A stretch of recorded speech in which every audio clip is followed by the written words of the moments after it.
Yeah.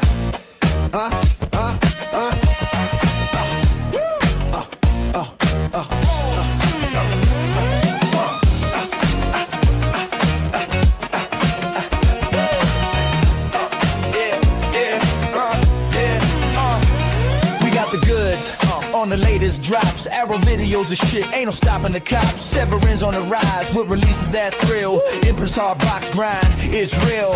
Second Sight's got bundles of fire. Terror Vision's bringing pre-orders, it's a wild desire. MVD's got the rewind, the Kino Lobers got the class. CNAPS has the horror working with slipcase. Physical Media Squad, the box is all so hard, and the boys are talking. You better be excited. Physical Media Squad, the box is all so hard. Learn all you can from the Physical Media Squad.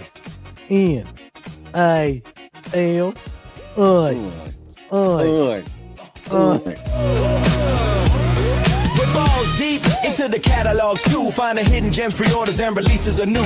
Uncle Bill's got the tea on the latest blues. We're the Physical Media Squad, listen up or lose. That's a rap, that's the show. Physical Media Squad, we're on the go. From the mountains of Kentucky, we're bringing the meat. DEADPIT Radio, talking to media treats. Physical Media Squad, the boxes are so hard, and the boys are talking. You better be excited. Physical Media Squad, the boxes are so hard. Learn all you can from the Physical Media Squad. The boxes are so hard. The Physical Media Squad.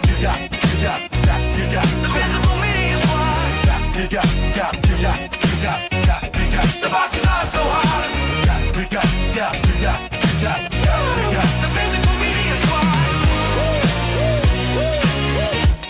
The boxes are so hard. The Physical Media Squad. The boxes are so hard. The Physical Media Squad. The boxes are so hard. All these movies suck dick. Man, my box is so hard tonight. I forgot that was even on there. Good Lord. Physical Media Squad. We're back, bulls. Hey, first live Thursday stream in a while. I don't even know how long it's been. It's probably been 3 or 4 weeks at least.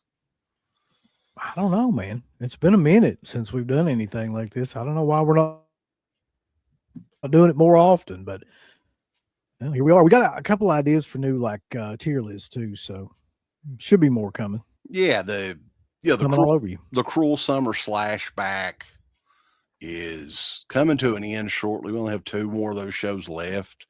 And yeah, so that'll free up some extra time, and we'll have some more stuff coming out and about. I was just catching up with Pappy Nyquist though right before we started. I was thinking though, the name Pappy Nyquist may be one of the funniest names in any horror film. And for people that don't know, you'll need to find out. So you have to watch the Summer Slashback show on Sunday, because that's a doozy. Ooh. Yeah, for sure. Husk! We're going to talk about some physical media releases though tonight. And we are going to talk to you guys in the chat, right? It's a perfect opportunity to tell you guys to go over to DEADPIT on Patreon.com, become a member, and we will insult you all you want. But you've got to become a member first, right? Before we do requests. That's our thing, right, Uncle Bill? So if there's a member, let us know and we'll cuss you out. Yeah, we'll gladly do that. I mean, we would do that anyway, but we just want you to be a member. This goes out to PP Dangler, by the way. The insults come, but only after you give us money. Or unless you really, really, really piss us off. Dino is in the house. Ken Carlson. Disney is loosening their grip on the Fox titles. Yeah, we'll talk about that. The Rock on 4K day 1. Yeah. Down is up. This show's definitely going to be positive because hashtag positively Pit is trending on Twitter or X or whatever the hell it is. It's trending right now. Vanderhoff is in the house. He's not paying $77 for Cannibal Holocaust. Well, we'll be talking about that too. Franco Steen, old school Dead Pit listener from way back. Babyface Thompson, I don't know where in the fuck you've been, but we've pretty much talked to Felcher about it numerous times. October was always the date. That's not news. So there's nothing was broke there. There was no scoop. We brought you the scoop months ago, right? And that officially, though, he hasn't given the date yet because there's always that chance, right? With Slippy, something could happen. You know? He's never going to do that again after Trick or Treat. I'm just going to tell you, like, it's never going to happen. Took a shooting for Yay! A new Slippy song could be coming shortly. You know, truth of the matter, and I was thinking about this again, and I went back and listened to it on the Patreon page. It's up on there in its entirety. Slippy's going to rank all the Halloweens as one of the best songs. Like, I don't know. That was just like a happy accident there. So on Halloween last year, you know, Slippy did rank all the Halloweens. So we made a song about it, and go check that one out. I think that's one of the better. I don't know if we can ever top that one from beginning to end, lyrically and everything. Matthew Hara, Fat Pig the Conqueror. There are some hard boxes in the house tonight. I do have a big stack of stuff that I'm kind of going to showcase, that stuff that we'll be reviewing for too long. Dewey Mead is in here. The mayor. Mississippi Madman. Edward. Jammerall. This is a $1.99 super chat. Thank you, sir. Is Beatrice Cincy Fulci's only drama? I don't think so, man. He did like probably 30 movies in the 60s and 70s, and I don't think most of them were horror films. Yeah, he started his filmmaking career, I think, like all the way back in the 50s. So he didn't do horror movies until much later. I know he did some westerns, and you know, but I've never seen Beatrice Cincy. I know that our boy Dirk over at the Euro Crypt likes it. What is going on? He enjoys a good insult. I do too. Oh Lord. Total dumbass. Welcome. Carter Dention. That's a great name. Snake Plissken is in the house, who did his first convention this past week. Man, I talked to a friend of mine, loves getting posters signed and everything. I think he dropped like over $2,000 on Kurt Russell autographs at that show, which only means like what, 5 autographs or something like that, 4 or 5 autographs. Yeah, literally something like that. Exactly. Yeah. I mean, crazy. I heard a bunch of stuff about that show, but I don't know. It's pretty much exactly what you would expect, though. We're taking a break from conventions, I guess. Right. Until something like super insane happens, and then we have to talk about it. Kurt Russell's happier than a pig in shit after that day. Probably. Yeah. He probably made one. He was only there that one day, right? Just one day. I'm sure, yeah. He probably, let's see. He charged $400 to be like the bare minimum. And then there was like upwards of what, $700-800 for if you wanted stuff, you know, personalized. Dude, it's untelling how much money that guy made. $500,000. I think he probably done something like that. Because you got to think he did photo ops too, and I think the photo ops were pretty much comparable to the autograph prizes. Yep. No. This is a good idea. A hot ladies of horror tier list. Oh yeah. Hot horror ladies. Hot horrors. But now we Hot have horrors. Yeah, hot horror horrors. Yeah. Haven't done a physical media squad show in quite some time, so I'm not even sure where we left off. But there's always plenty of stuff to discuss. One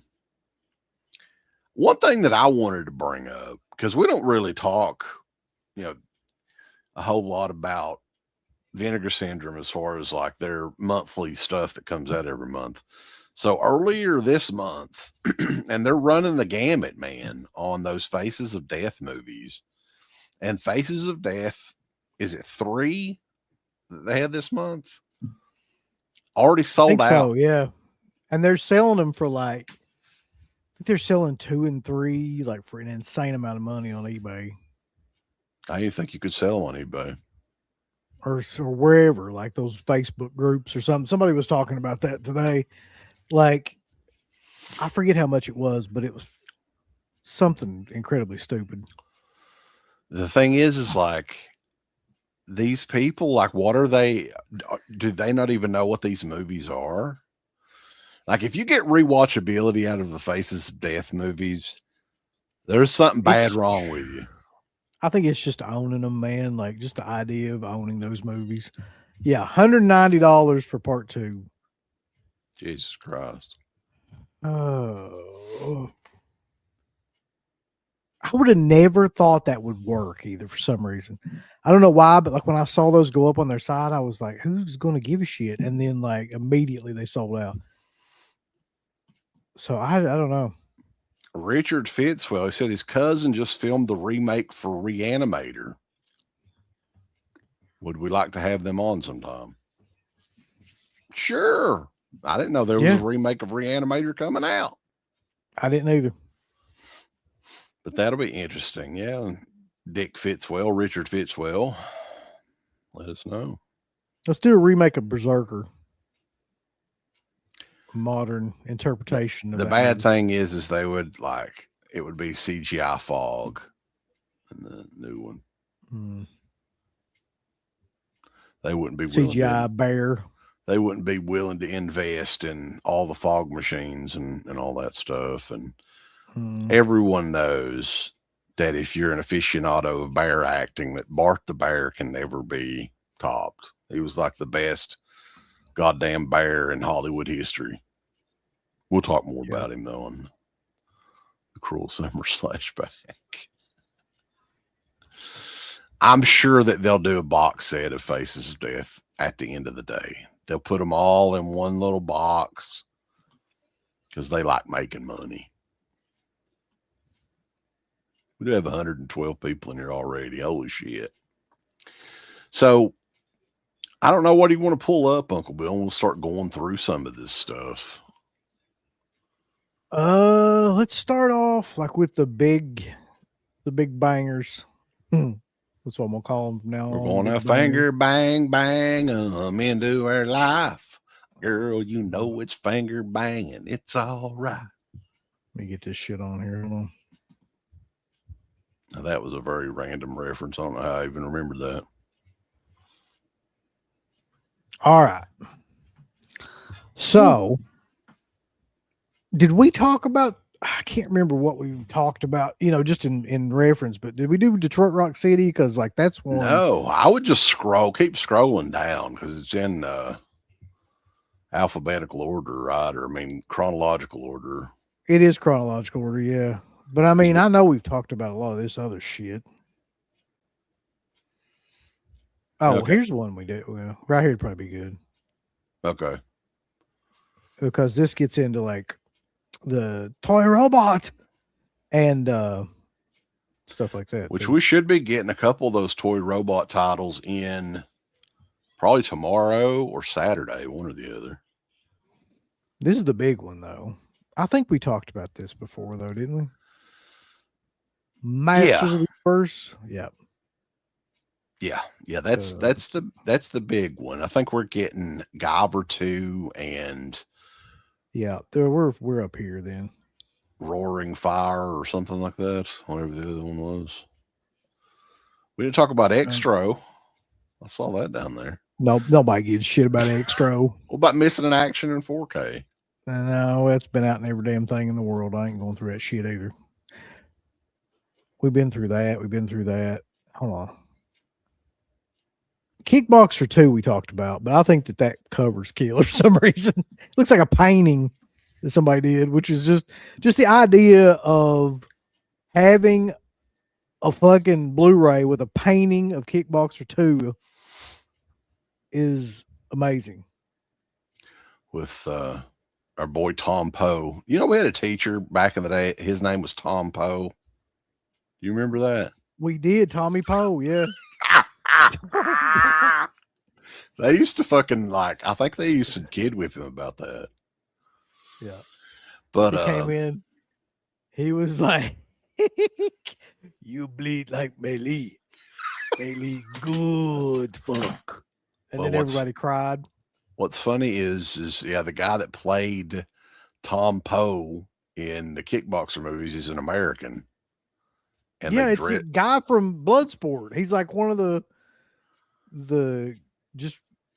random guy in Bloodsport that shows up as one of the Isn't fighters. His name like Michael Cusi or something like that? Something weird like that. He was in a bunch of Jean-Claude Van Damme movies, I think. I think he was also in Lionheart.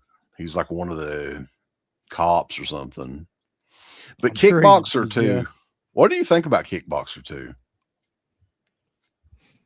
I haven't seen it in forever. I remember liking it, man. I remember liking it too. I mean, people were pissed, I guess, because they killed off Van Damme with a fucking lookalike or something. Like, he's not even in it. And I think at the beginning they talk about him being killed, and they have just somebody that looks like him laying dead or something on the floor. Do you remember that? And then, so this is, what's his name? David Sloan? Is that the character's name? That's a good question. Kurt, I think, was Jean. Kurt is yeah. So I think that his fucking Cody from Step by Step. What's his real name? Sasha Mitchell. Yeah. Sasha Banks. I don't know. Yeah. He is Van Damme's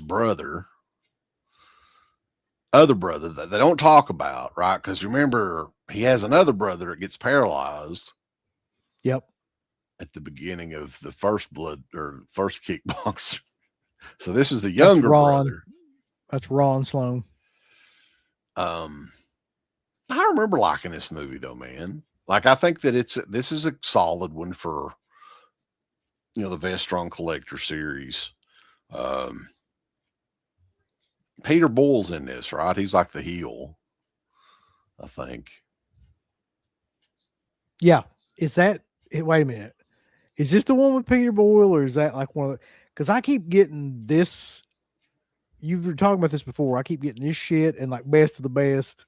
Yeah. The sequels mixed up. Best of the Best 2 has Wayne Newton and Brackus. Right. I remember that because those two kind of go together.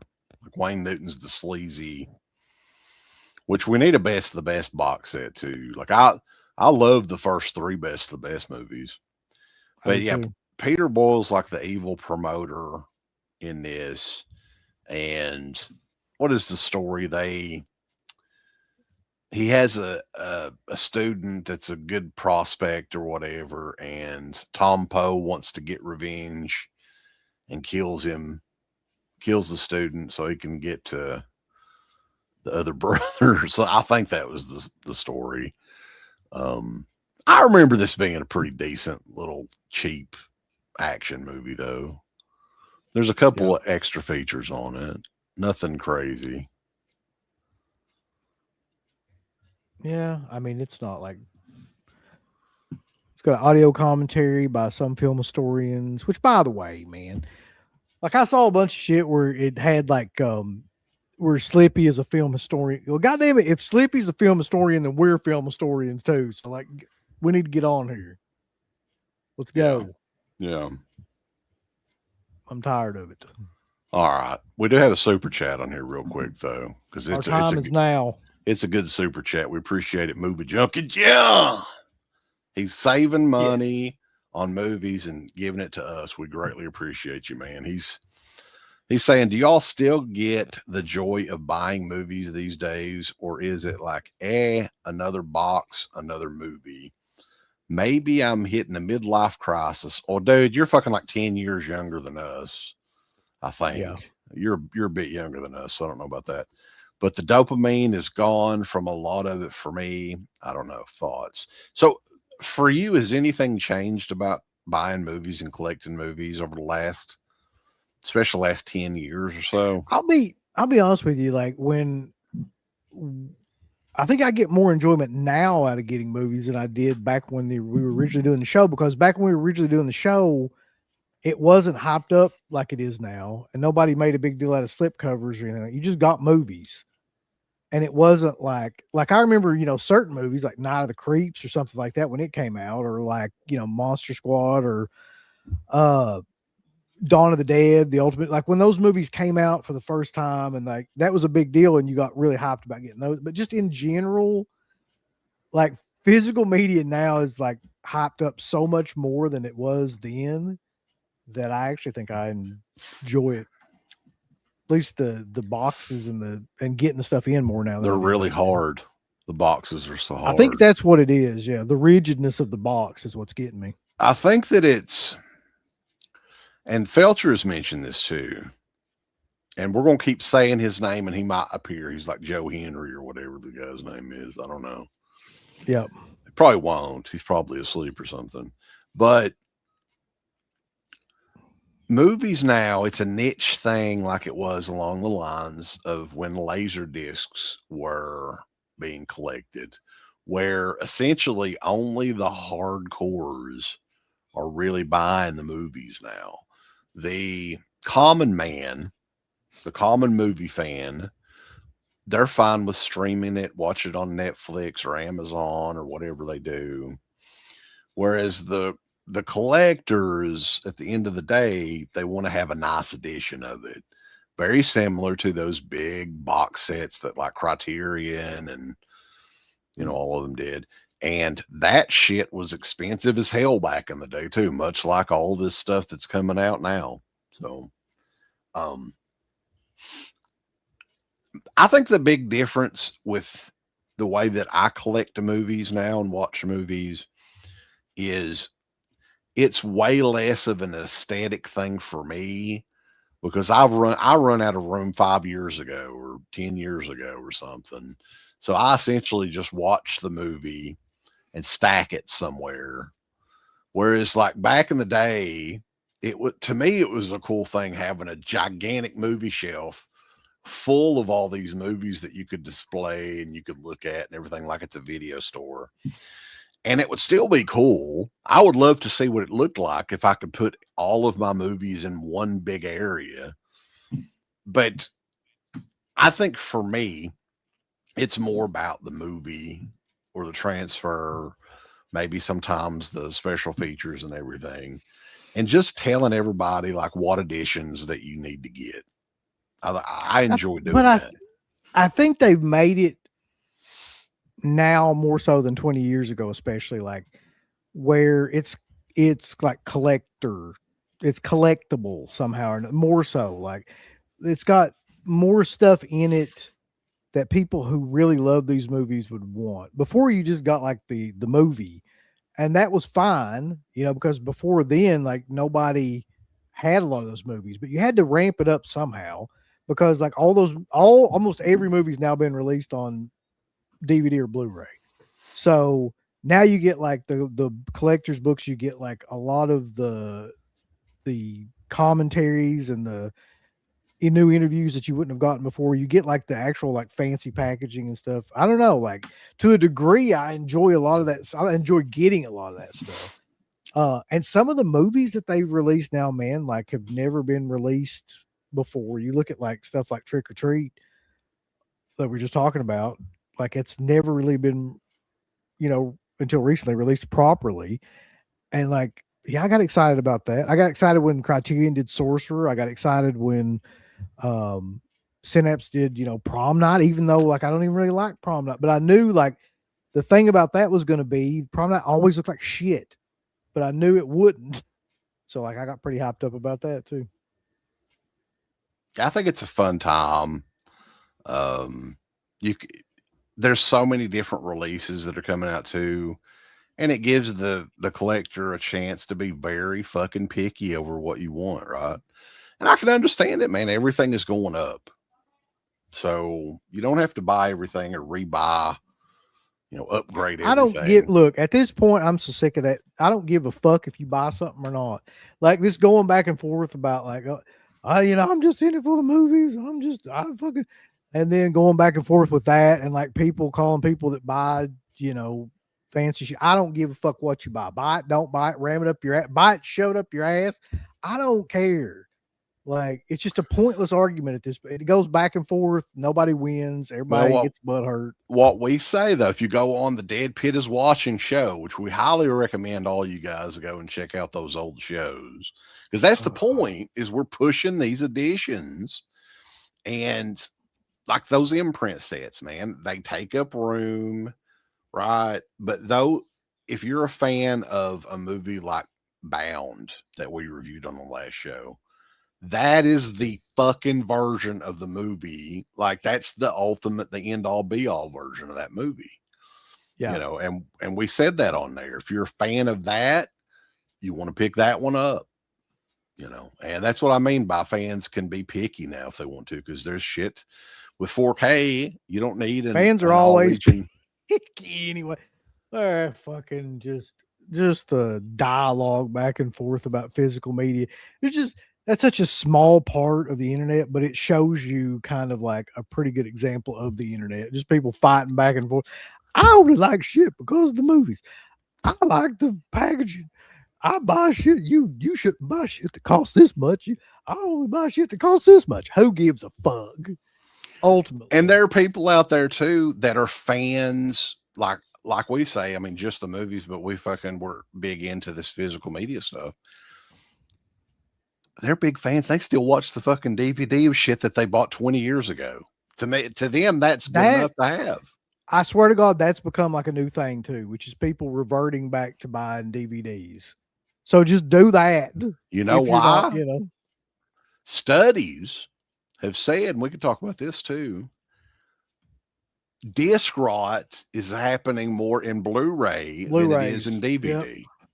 How crazy is that? Yep. Anyway, I guess we can go on with a little rampage, baby. But I just want you all to know from the bottom of my heart that I don't give a fuck what you buy. I don't give a fuck if you display it. I don't give a fuck if you got one of them little like turntable things that you spin it around on. I don't care from the bottom of my heart. I like hard boxes, and people just have to accept that. He does. You have to accept him. The harder, the better, he says. Yes. Anyway, Toy Robot is apparently releasing one of my favorite, hangout comedy movies, which is road movie, coming of age, music movie, comedy, all in one. I don't know what it is about this movie. I think it's got a lot to do with the cast, but I've always enjoyed this movie. It's a real like cult. I've always liked Kiss. There's a lot of people that fucking hate Kiss, and I'm sure I'll get to hear from them here shortly. But like, ultimately, like it's one of the few movies that like took a band and actually like made a movie around it and got it like right. And it was actually good. So, yeah. And ultimately, like Kiss.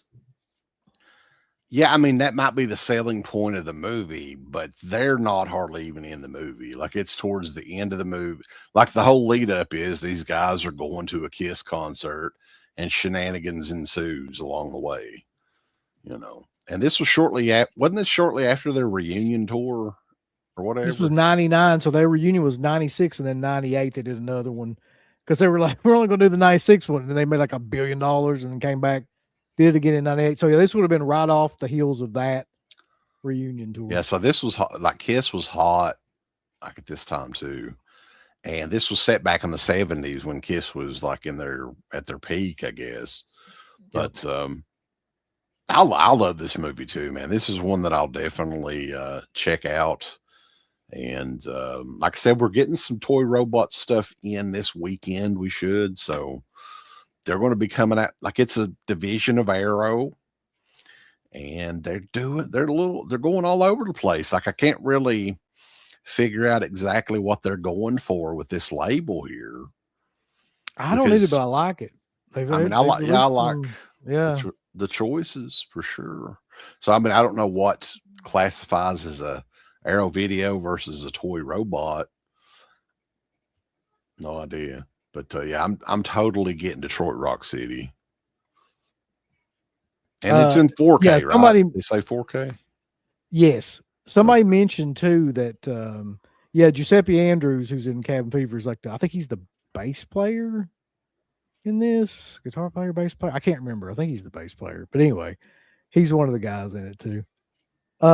Ronnie James Millsap's in here. What's going on, Ronnie? Oh, good. I'm glad he's in here. I missed him. So let's see what we got after that. This is a weird one, man. We haven't talked about this at all, but this shit right here is fucking. I get what they're doing, and they're going to get a lot of people on this. Smart. I know a couple people they're going to get on it. Garrett's definitely buying it. Don't listen to him. I don't listen to a word he says about it. He's getting it. I know he's buying this for sure. Yeah, I mean Warner Brothers. What's funny is it's the same company that did that Elm Street set, right? It looks to me that they put more thought into this set here than they did the Elm Street set.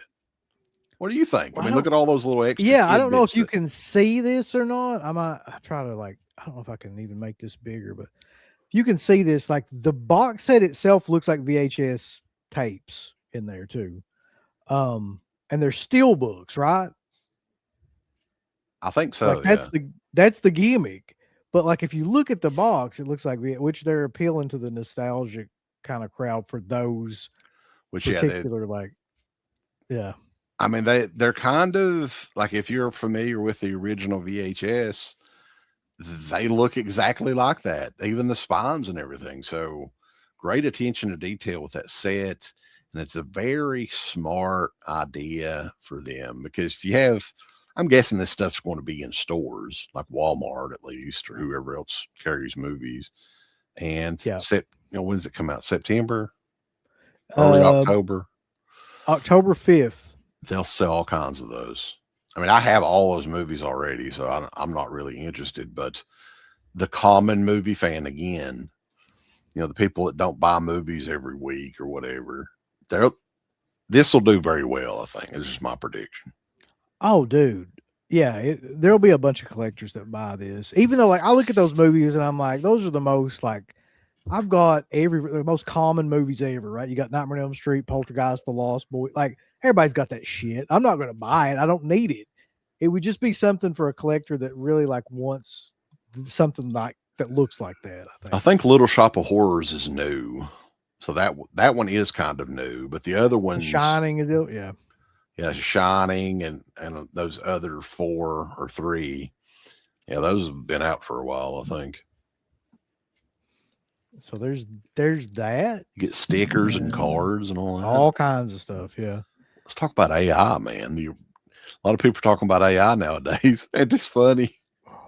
The movie AI? The movie AI is coming to 4K, the 25th anniversary. Haley Joel Osment's ass. You don't like it? No. I don't even think I liked that movie when it came out. I don't know what it is. I always like robot movies and shit around this time period. But I guess it's not a good movie. I haven't seen it since it came out, so that's been 25 years. So this is another thing too. I don't want to be mean or anything, but this is true. The cutest little kids always become the ugliest fucking adults. Have you noticed that? Yes, that's generally true. Like with all child actors, Or is with it all a kids? couple of notable exceptions. Yeah. Most kids in general. Yeah.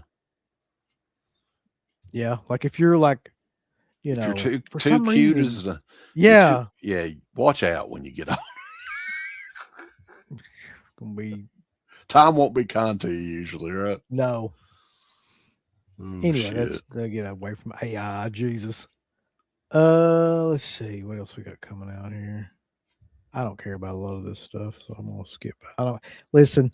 Friday the 13th again, man, in 4K. No, that's what I'm saying. Like American Werewolf in London, Friday the 13th. I don't, man, who is buying that shit over and over again like that?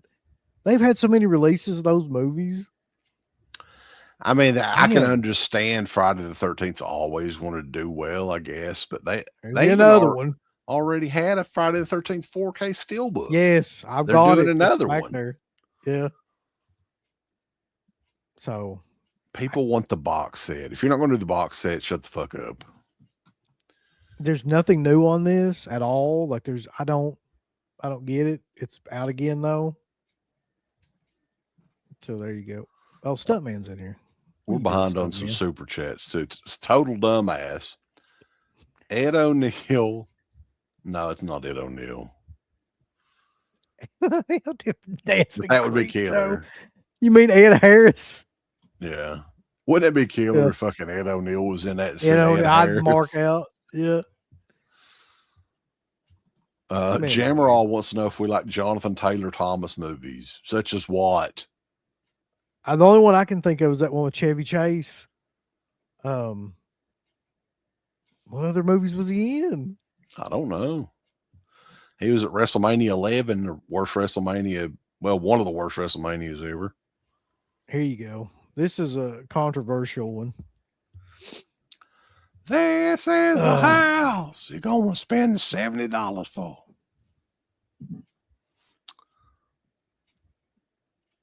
Firefly Trilogy Collector's Edition, man. Yeah. It's a Walmart exclusive. So this or no, Amazon exclusive. Yes, this is a collector's edition, 4K, 8-disc, ultimate collector's edition. It has House of a Thousand Corpses on 4K for the first time, which would be the only reason to buy this, as far as I can tell. It has Devil's Rejects, and it has 3 from Hell. And it's also got the documentaries like 30 Days in Hell from the Devil's Rejects and To Hell and Back from the 3 from Hell. But like,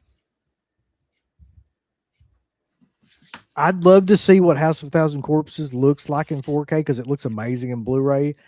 I'll just wait because I'm fairly positive they're going to put that out as a single edition at some point. So why buy? I don't want 3 from Hell, man. I don't even want to own that movie. I don't want to know. 3 from Hell 4K is like an $8 disc. Like that was one that they couldn't hardly give away a few years ago. They had it in 4K back then. Yeah. And last year they released Devil's Rejects in 4K, which is shot in 16 millimeter, man. I'm sure it looks fine in 4K, but it's not really that well shot of a movie anyway. So if the people really want House of a Thousand Corpses, they're going to have to shell out $70 for it. Yep. Right now, if they can't wait. And they can't wait because we know these people. But I'm good, yeah. I love those movies in a way, like House of a Thousand Corpses and The Devil's Rejects. And I'm sure Corpses looks killer in 4K. I mean, how could it not? The Blu-ray look great. Nothing else about I don't like the art that they're using there for the covers. I think that they overthink that quite a bit, and they should just use the original theatrical posters for that shit. I mean, that's what I would prefer. I'm curious though, man, about these movies, especially like House and Devil's Rejects. Don't you think even 5-6 years ago, those movies seem to like have like a huge cult following. It's kind of like dropped off. Like it just seems like everybody was into those. They had this huge cult following for years and years and years, and then you just don't hear anything about those movies anymore. I agree. I don't think there was really even a calling for that third movie. Do you? No. I just think that he did that because that was like a surefire, like people would want to see that is what he was thinking. Yeah, and he was having so much bad kind of press from all the bombs that he'd done. He was going to do something that he thought couldn't fail, right? He thought that would do great. It's just the way that he did it was probably one of the dumbest things I've ever seen in a movie where he's like, you know, those people we shot to shit in that last movie, they're fine. They got shot in the head multiple They're like, times. yeah, fucking Wolverine or something to just regenerate. Yeah. Now, this is an easy pass for me as well, though. I'm seeing Fight the Good Fight says he's passing on this. House of 1,000 Corpses does already look great on Blu-ray. And Devil's Rejects, man, like I didn't hear too many people brag up that 4K anyway when it came out. Sorry, I just saw that. I don't think that's the case. Does it come with Sherry's music video? Probably not, thankfully to God. Her music video is going to be on artificial intelligence disc. Yeah. If it was on there, it would cause shit to go down. She's got a Roomba and it goes a Zuma.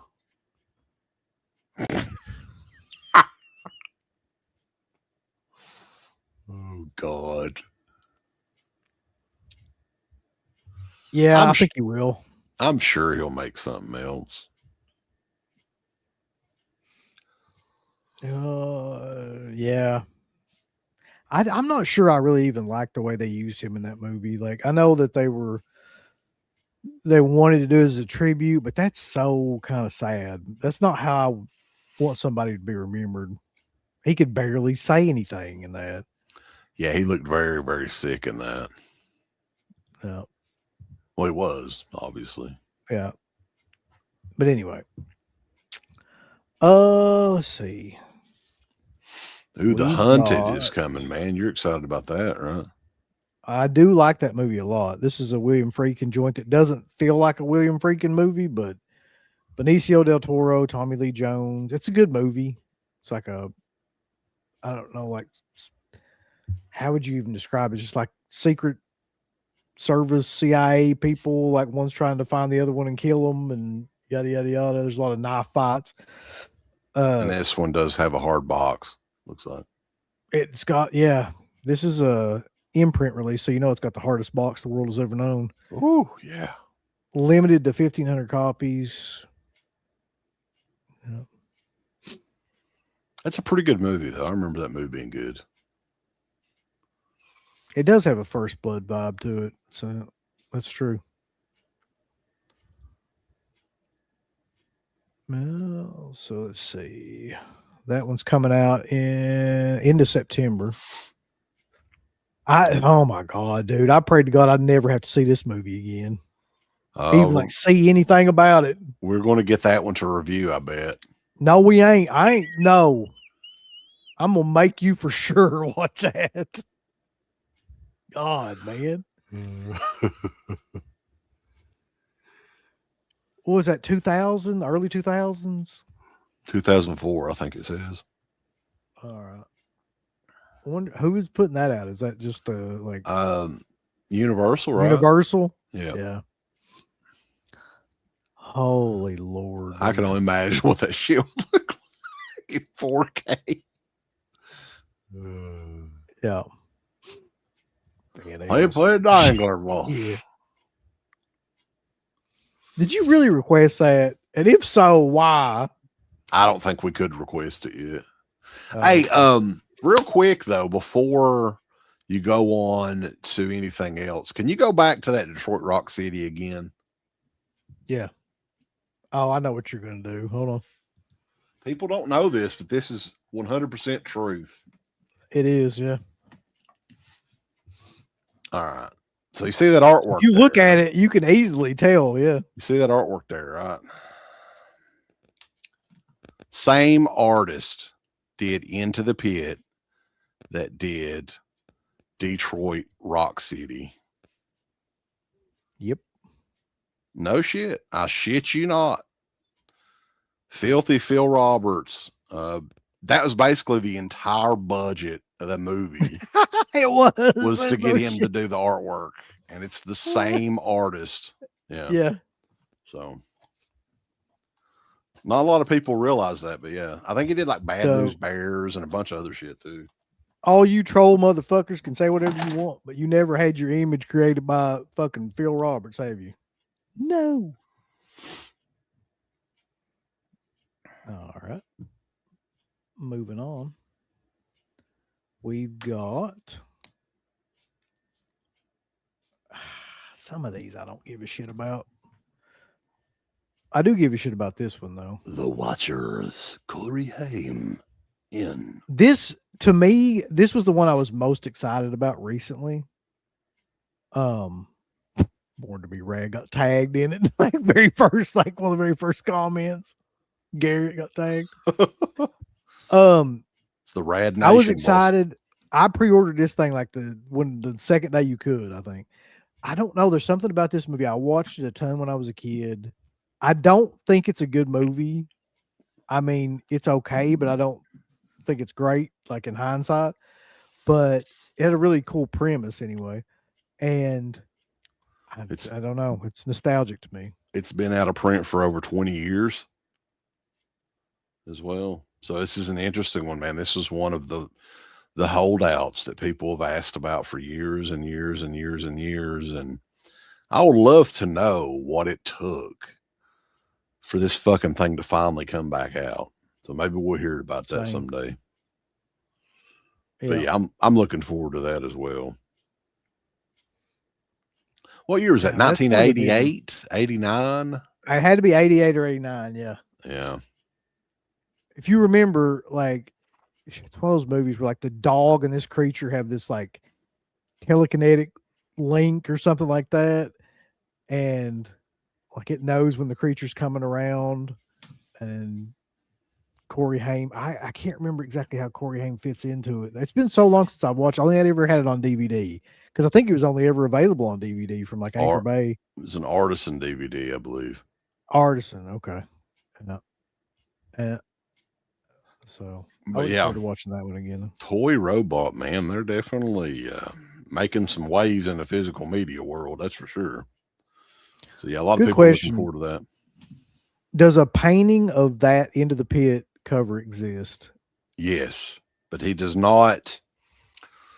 I don't know if his site is still up. He does not sell original paintings, but it's legit. Like he really painted that somewhere in probably some warehouse or storage facility or something that exists.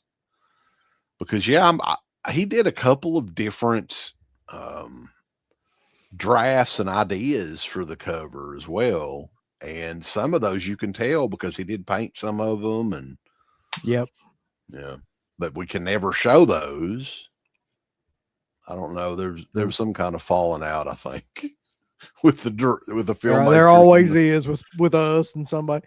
Well, it has nothing to do with us this time. No, but I mean, with anything attached to us and somebody, there's always some sort of falling out. I do know that if this ever gets re-released on anything, and I'll shill it again for you guys, IntoThePitTheMovie.com, it will never have this artwork on it again.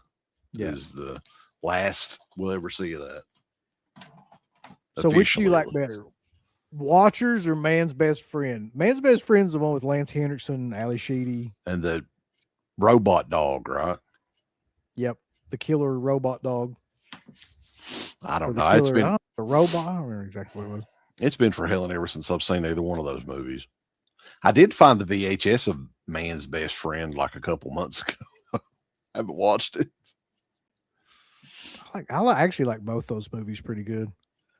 I'd probably pick Watchers though if I had to, just because of the nostalgia factor.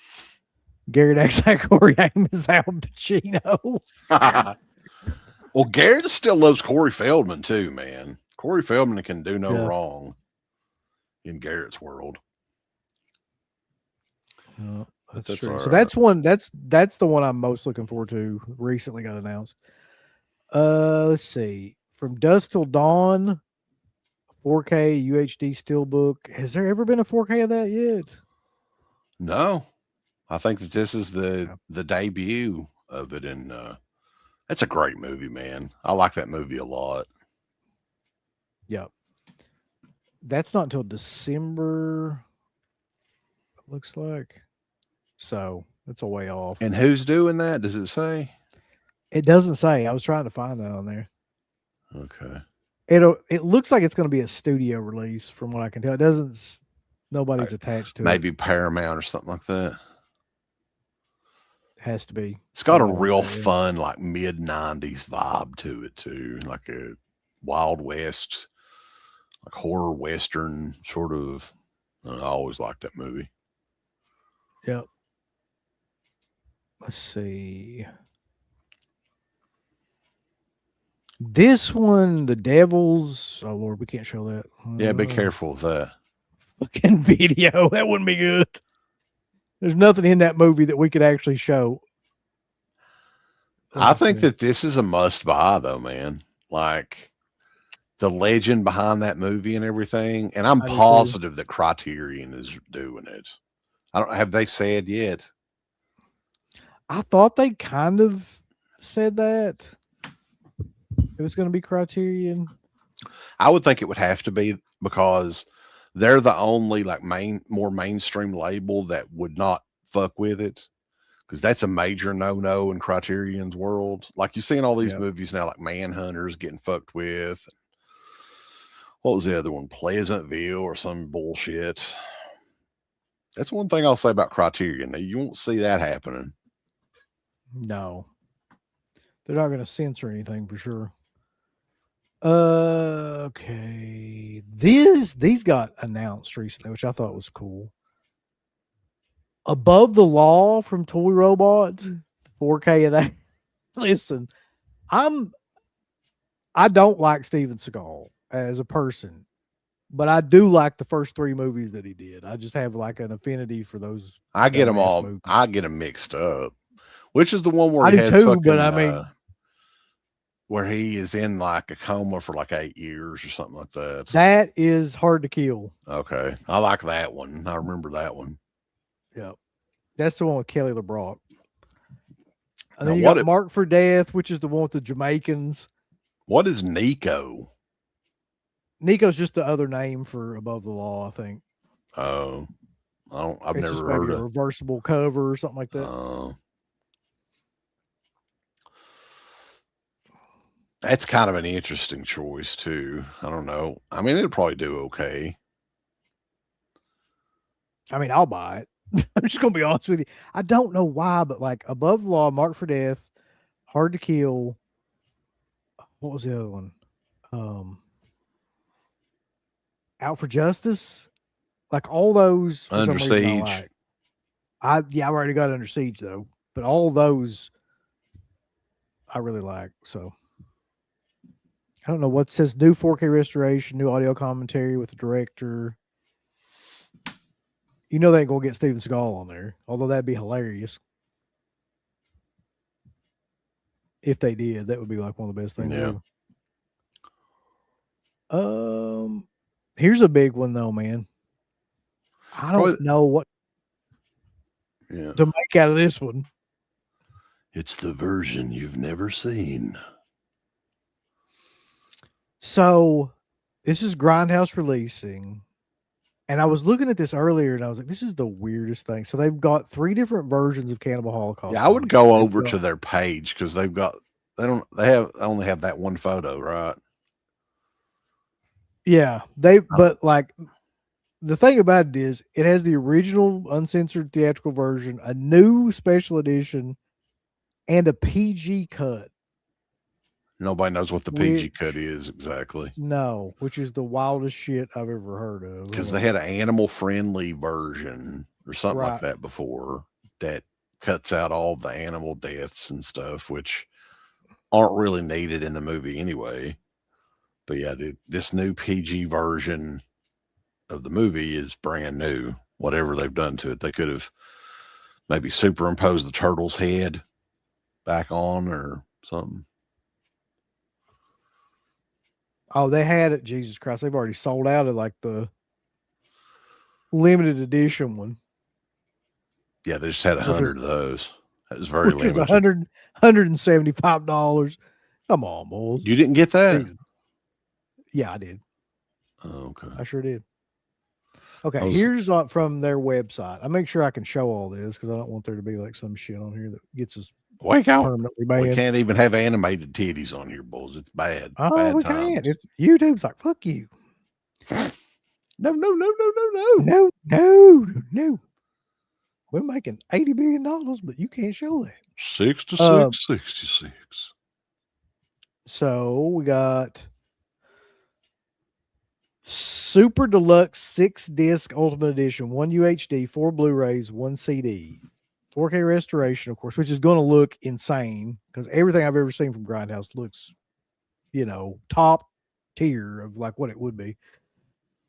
New special edition, new PG edition, the original uncensored version, 2 full-length commentary tracks, new feature-length documentary by Caleb Waddell. You remember him? I remember that name. Yeah. He's pretty big in the world of like horror entertainment research. He waddled in and out of our lives. He did.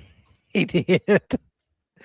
In the Jungle, the making of Cannibal Holocaust, directed by Michele De Angelis.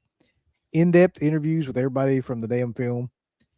100-page book, of course. Bonus CD, which is the soundtrack, which that movie does have one of the best soundtracks. I'll give him that. And a super deluxe slip cover with band artwork. Uh-oh. From the original. I love that name, by the way. Power and Glory. Oh. Oh, Jesus. The PG cut's just a blank screen. I don't know how you do that. I mean, I've said this a couple of times. This movie is definitely a masterpiece. But I mean, I don't think I'm going to buy this again. I think I'm good. I know this will be a great addition to have if you don't have, but I've got the Blu-ray, which I've had for like 10 years and watched maybe twice. I don't think a movie like this really, it's not going to change your experience watching it and having it in 4K. So I'm you don't good think on so? this one.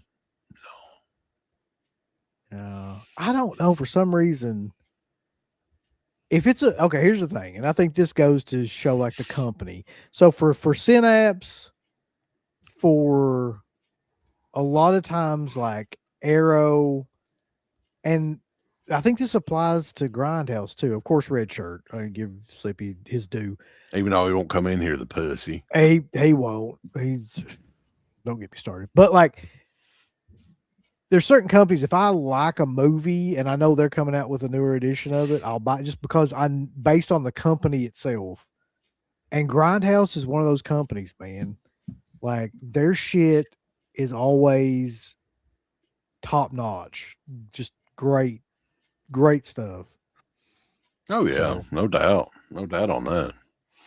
But I actually we can go back there if only for a day. I think I've got the DVD version too. But it says real quick, it says it's a new 4K transfer, by the way. Okay. Real quick though, you remember this? How old this is? And it's signed by Ruggero Deodato. This is the bootleg. This is the first way that I ever watched this movie. And I still think that this is probably the most disturbing cover of any of them. Right. And I've got the Grindhouse DVD somewhere. I didn't have it in the house. And then this is the Grindhouse Blu-ray, which I have opened, by the way, but that's a great edition too, man. Like, they went all out for that. It's got the soundtrack in it. I mean, it's a solid edition for sure. It's probably got titties on it. Good thing I ain't full screen that one. But Don't full screen it. You know, you can't do it. this is good enough for me, man. Here's okay, real quick. I don't want to bitch too much about this, but what with YouTube, like people get on there and shoot guns all day long. You can get on there and talk about politics and like say the craziest shit like of all time back and forth. But if you show one titty, it's just the craziest stuff, man. Unless you can show all the titties you want if a baby is sucking milk out of it. You can do that. I don't want to know how you know that either.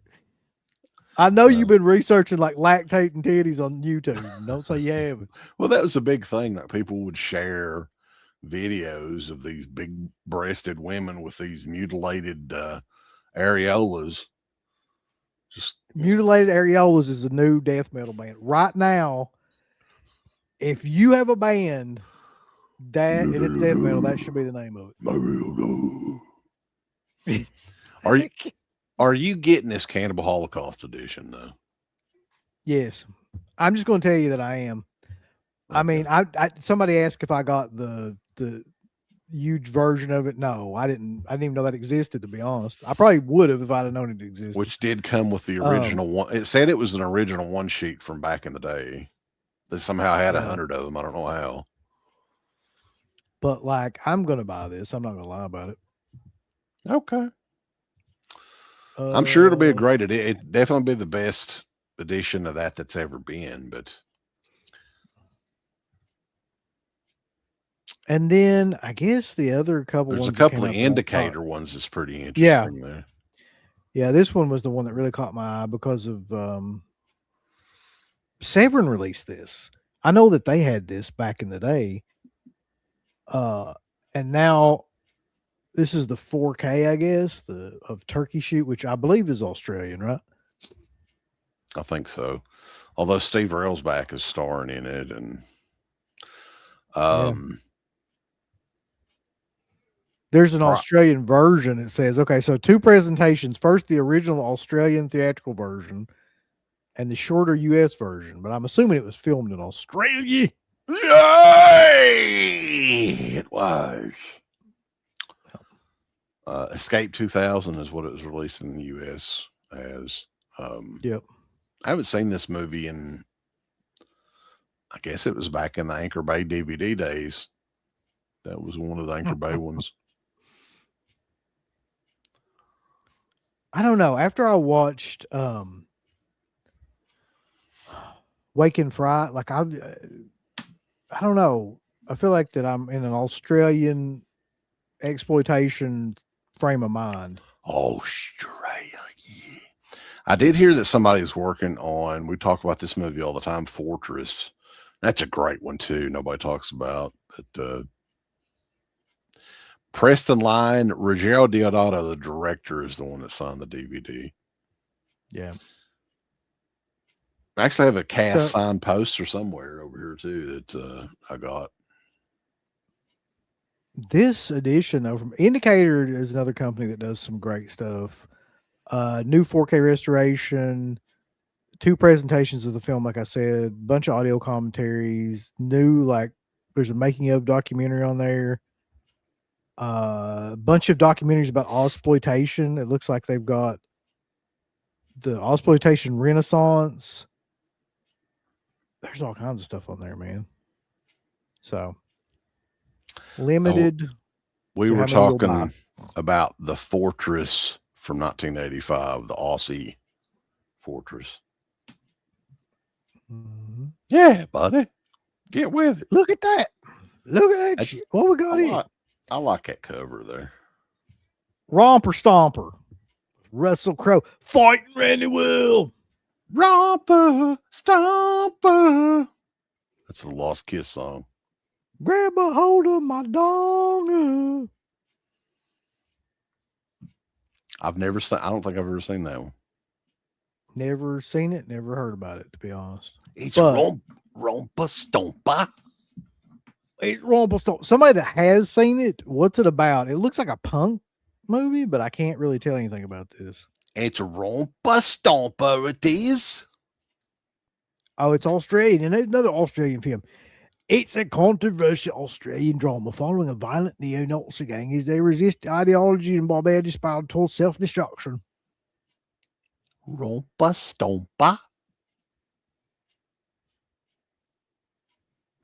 Look, Mark. We got over 200 people. Look, buddy. I'm not going to skip it. We're going to go back and talk about it. Let me tell you something, Mark. If we have the opportunity, we will review Bring It On Dead Pit is Watching. You have his word. I'm sure he's probably going to fucking ask for it. Buddy, what is there something fucking wrong with Elijah Dushku in a fucking cheerleader outfit? Kiss my ass. There's something wrong with you asking for all these fucking shit ass movies. I know that. I'm gonna have to sit around and watch. Bring It On, All or Nothing. I'll have to watch the sequel next. Look, I'm a professional here. It's not just about what I want to watch. It's about helping these studios out and spreading the word about all these titles. You're right. You're right. I apologize. It's also about reselling all this shit afterwards. I don't know what you're talking about. Yeah. I would never resell Romper Stomper. I'll keep it in my collection for fortnight. I wish we could get Romper Stomper because I'd actually like to watch that, but I don't think we will. From Indicator Films, it's Romper Stomper. Romper.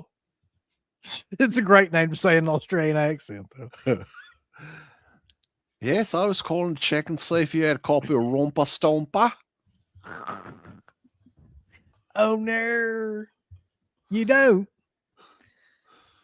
Could you give me a call next time you get Romper Stomper back in? Romper Stomper. What's the other? What's Zipang? Excuse me? Zipang. That's another toy robot. A samurai outlaw on the run with his motley clan falls for a bounty hunter who's trailing him to the untold riches of a mythical golden city. Zipang.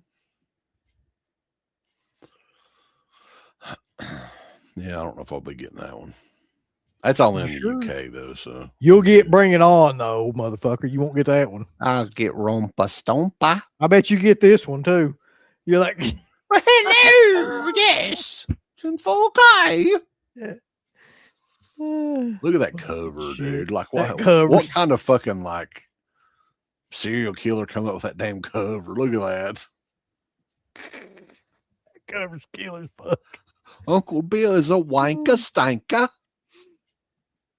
From Disney. Oh boy. September 27th. Mrs. Doubtfire. I like Mrs. Doubtfire when it came out, but I don't think I'd ever watch it again. I think it's one of his best movies, but I don't think I just don't ever get a desire to watch it either. What about The Rock? Dwayne Johnson. I'm never watching that movie again. If we ever get that to review, you can have it. That's another movie I don't remember a whole hell of a lot about. I'm not. That's Michael Bay, isn't it? I ain't fucking watching that shit. Is it Michael Bay? It is Michael Bay. Fucking eyes. So you're not excited about that? Ed Harris is in that one. That's your boy. No, I don't want to smell what The Rock is cooking. What about National Treasure? In 4K, man, that'll look splendid. You want to talk about a movie that absolutely has no purpose to exist? That was like a huge hit. That movie is they made a one of the dumbest movies ever. Yeah. They made a sequel as well. Of Dickless Nicholas Bulls. Is he? I'll take your word for it. Well, you all love it all you want to. I mean, you all can buy it and enjoy it. People don't like you talking shit about The Rock. This one is one that is completely just ridiculously stupid, but I love this movie. Con Air. Do you remember Con Air? Like, not really. Malkovich. I kind of remember like the VHS, but I don't really remember the movie. Dude, this is on par with like Roadhouse or Point Break or one of those movies. It's just like, it's just mindless and dumb, but it's just so good. It's just really well executed and how dumb it is. It's got Steve Buscemi in it, I think. So And like, the thing is they're doing like, is this the first like batch of titles that Disney is doing in 4K? Like of the I don't know. stuff? I guess because they haven't done much lately. That's kind of interesting to see what else. Could there be an Ernest box set coming up in the near future? Yeah. I'd care more about that than Calling Air, to be honest. I'm sure it's fine, but I don't really remember it. So it's somebody was saying he's trying to do like a Southern accent in it, from what I remember, uh-huh. and it's just he just can't. But that makes it even better somehow. Somebody was saying that I'd seen somewhere where next year Disney is doing the original versions of the Star Wars movies in 4K. Would you be interested in that? No, I'm done with fuck Star Wars. No, we're talking about the originals, buddy. I don't care. I had the original VHS tapes. I used to watch them constantly. They have single-handedly ruined Star Wars just by the amount of bullshit. Is it right? The TV shows they put out and the ridiculous spin-off movies. Fuck Star Wars, man. Stuntman Mark will confirm that, but he's always hated Star Wars. I haven't. I used to really like Star Wars, and now it's ruined because of the bullshit. Runt. It's plumb runt. Let's see. Speaking of like nerdy, like Star series, they're doing new box sets of Star Trek. Did you hear about that? I got an email for all that shit. No, I had no idea. I don't think you're a Star Trek fan though either. Are you? You're a fan. I like a couple of those movies, man. Like it's not like I hate this them is the show. This is the original show. Oh, I think they're doing 4Ks of it. I don't mind the show. Are you talking about like Star Trek the original series or the Next Generation or what? I think so. I think it's the original series. Okay. I don't mind that show either. I can go look because I got them in. The press release is in today. Let's see. But yeah, Commando, man, definitely I know you're gonna be getting that. That's like probably my top 3 Arnold movies. So here's the problem. It's Disney, right? These movies, they're going to censor some of these movies, man.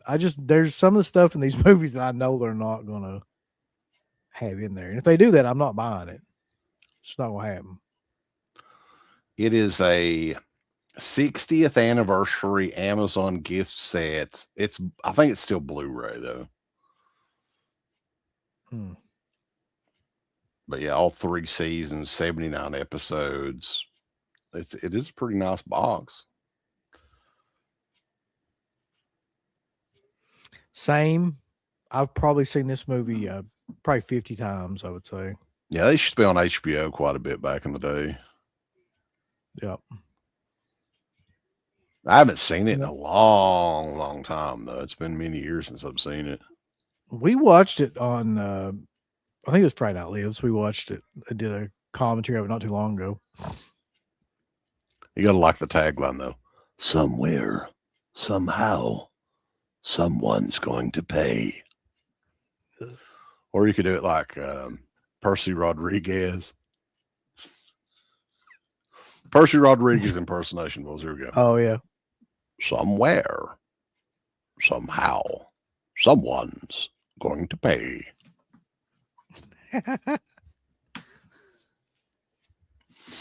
Yeah. Here's all the quotes start coming. There's quote after quote. Isn't that the one where they do the handshake and they're both fucking roided out to the gills, both their arms? No, that's Predator. Is that Predator? Yeah, him and Carl Weathers are the ones doing the handshake. Oh, okay. Who else is in Commando? Is it just him in Commando? It's him and Alyssa Milano and the guy from what the fuck is that guy's name? Vernon Wales. Vernon Wells, yeah. Where I remember he's got like the beginning of fucking Commando's fucking hilarious because like it's him bonding with his little girl, Alyssa Milano. Yeah, it's just them like walking around doing shit. Come here, honey. I'm gonna pick a flower for you. I think he gets her like an ice cream or something. It's so cute because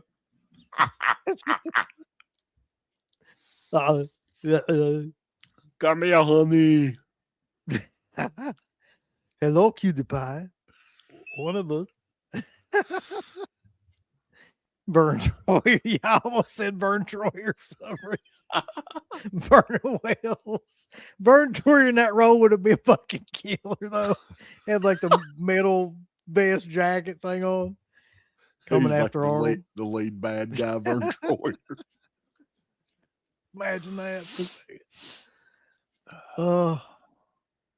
Commando is one of my favorites. So, like it in the pantheon of Arnold movies from the 80s, it's like Terminator, Commando, Predator. Those are like my main three, I think. So Mark Lester, didn't he do like some horror movies too? The director? Yeah, because I've got his autograph on Commando DVD, but he did shit. What kind of horror movie did he do? Because there was another reason I was getting his Somebody will autograph. tell us on here. Piss me off.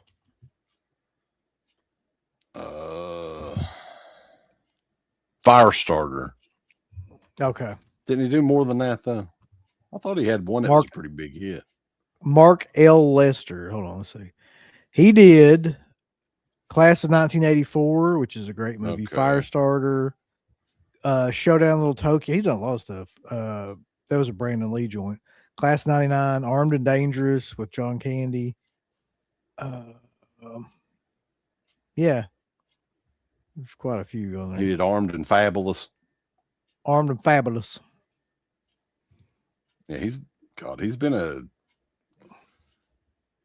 working in films for pretty much ever since then too. I think he's still doing shit.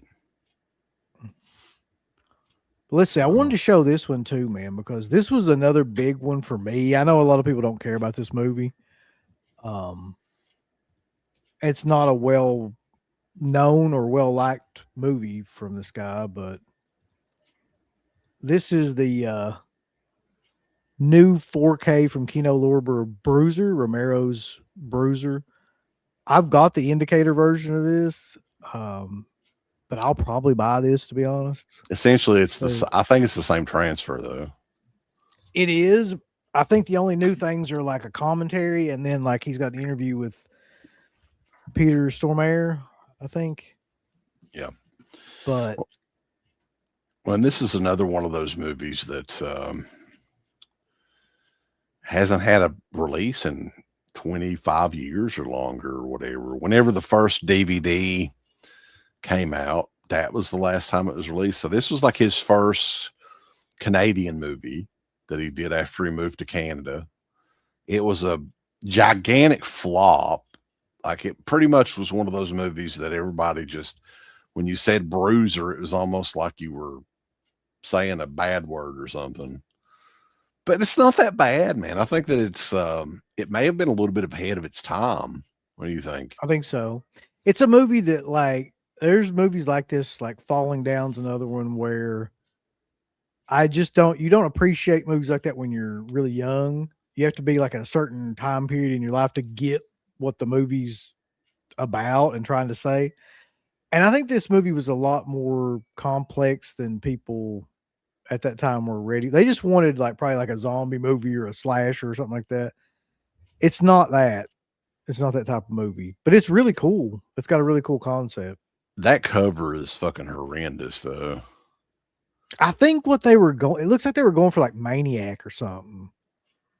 Like, I don't know, man. That's what that reminds me of, is like the new Maniac, the remake of Maniac. I don't know what they're going for, but I don't think it works. Yeah.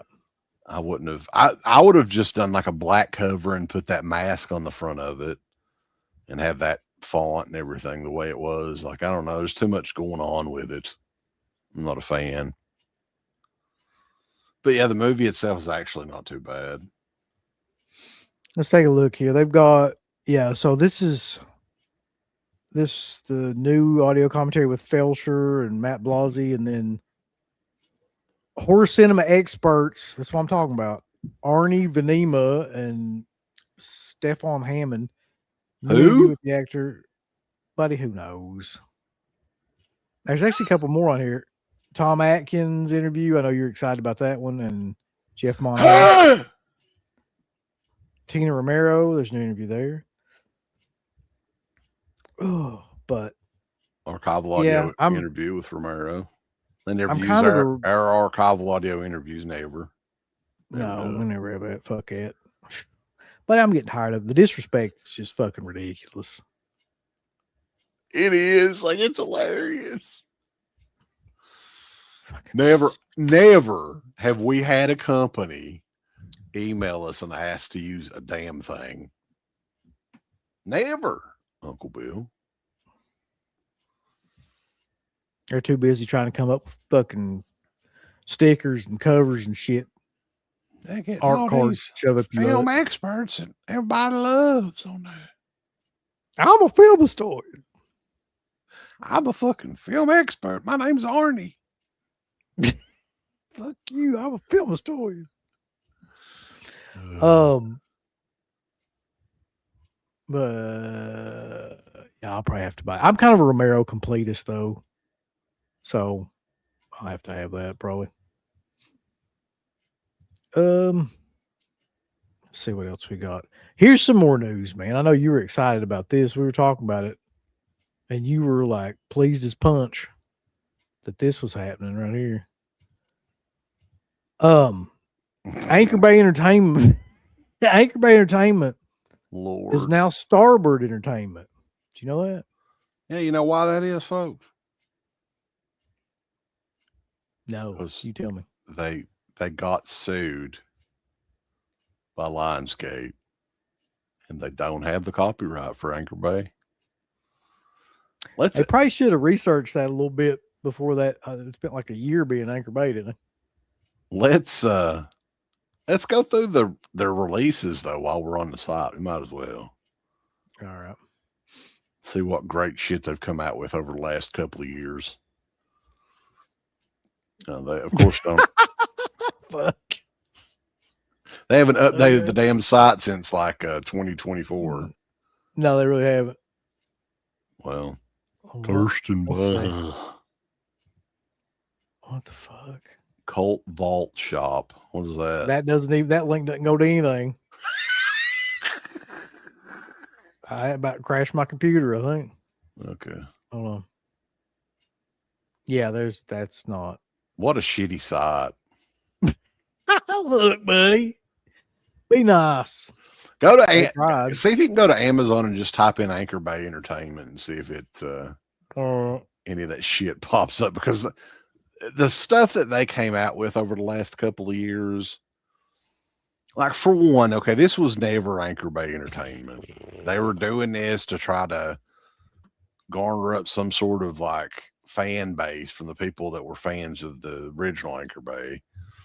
It had no relation at all, other than those guys used to work at Anchor Bay 20 years ago or whatever, and they thought they had the rights to the name, but they did. Oh God, dude, this is not obviously because it's Starfleet Entertainment or whatever the hell it's called. You ready to see this? Yes. Woo! Oh, this is all right. Beast Wishes. Click on There's that. Damn. Yeah. Hold on. Because they started using like AI stuff too. Beast Wishes. Buddy, the look at that. Fantastic World of Bob and Kathy Burns. And get this too, man. I hate giving. Yeah, go ahead. I hate giving you compliments. It's just I hate everything within me to do it. But I'm almost 100% positive you could have done a better cover for that fucking movie than that. And don't you like how they've got at the top, it says Anchor Bay Archives? At the top. Let me ask you a question. Was that before or after? No. Are you telling me? Yes. I swear to God. Yeah. I don't know what I don't know, because Garrett and I were talking about this too. I was like, what the fuck is that? But yeah. Beast Wishes. Yeah. This is like one of those movies that you would pick up for $1.99 on like a flash sale or something. That'd be what the about only way this to buy fucking it. thing? Oh, Lord.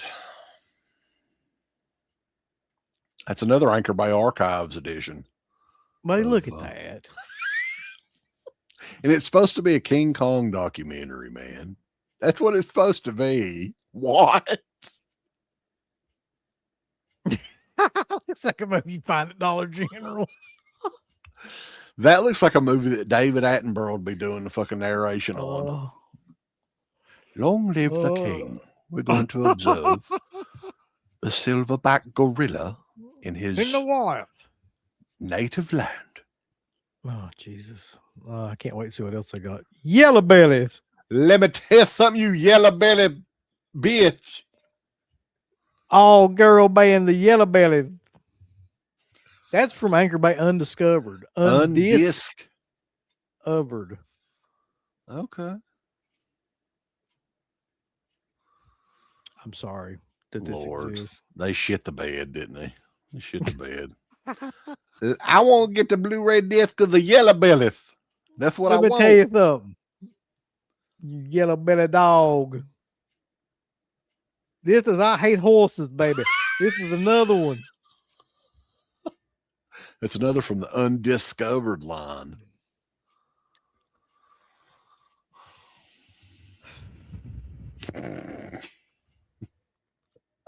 What the fuck is this? Carter says this had to be a drug front. A Ciro Comico Tragico Operatical Historical Extravaganzical Burletical Tale of Enchantment. God. Mm-hmm. That's fucking stupid. Made by somebody who's enjoying the smell of their own farts. Oh, yeah. That's about it that I can. Well, no, wait. What the fuck is this? That's another Undiscovered. It should have been remained undiscovered too. Dead man's barstool, man. Holy shit. Look at the fucking people on that, man. They all look so excited to be on an undiscovered Anchor Bay release. Yeah, some of this shit should have never been discovered at all.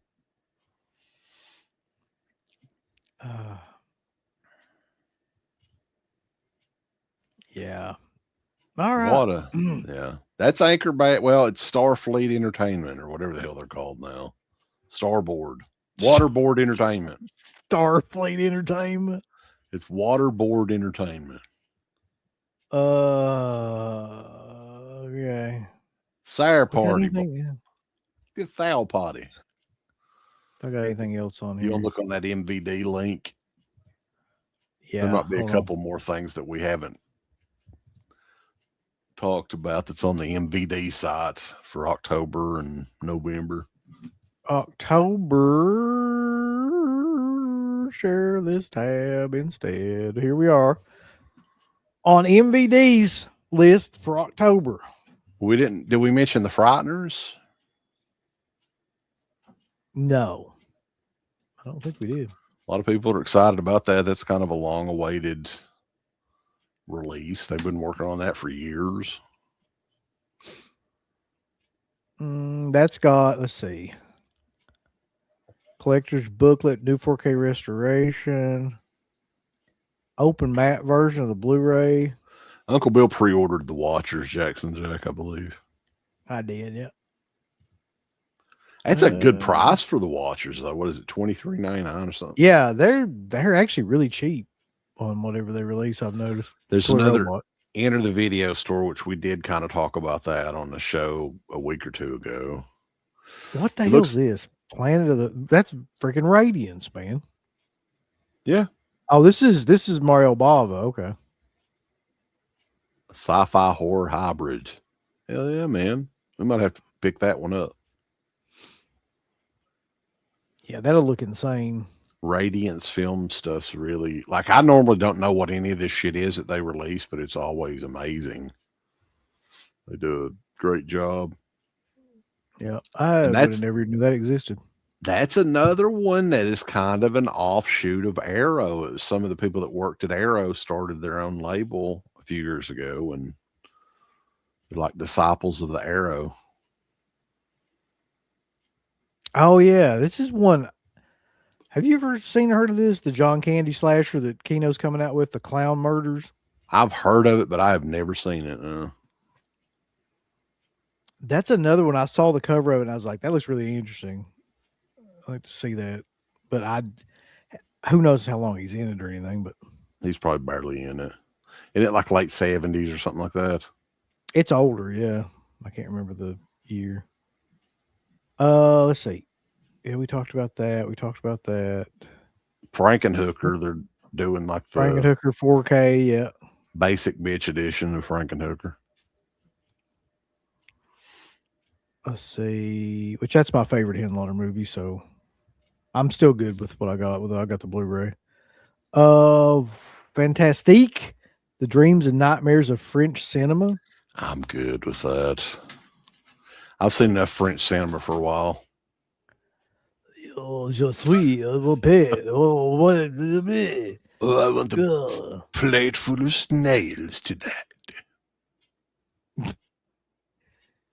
Let's get everyone naked and then we make it the movie. I don't think that they've given a date for Society 4K, so it's probably going to be a minute. Yeah. All right, let's see what else we got here. Bunch of trash. Surf Nazis must die. Trash. Gator face. Models versus werewolf. Lord. Yeah. You can pick that up right now. Full moon, of course. What the fuck? Gator face.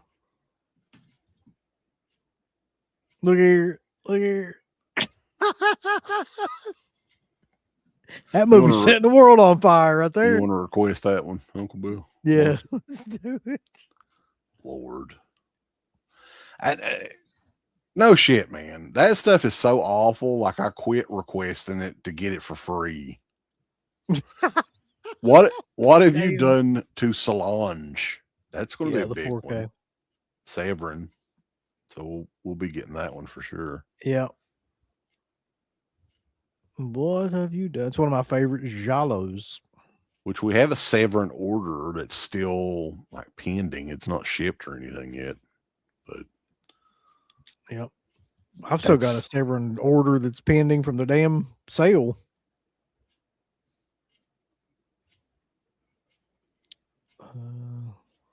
Hillbilly Holler. Hellbilly Holler. Oh, Hellbilly Holler. That had to be made around here. See if you can look at the full-size art on that. I want to see a good... It's down there at the bottom, I think, on the bottom right. High-res artwork. Oh boy. Oh, shit. It's Hellbilly Holler.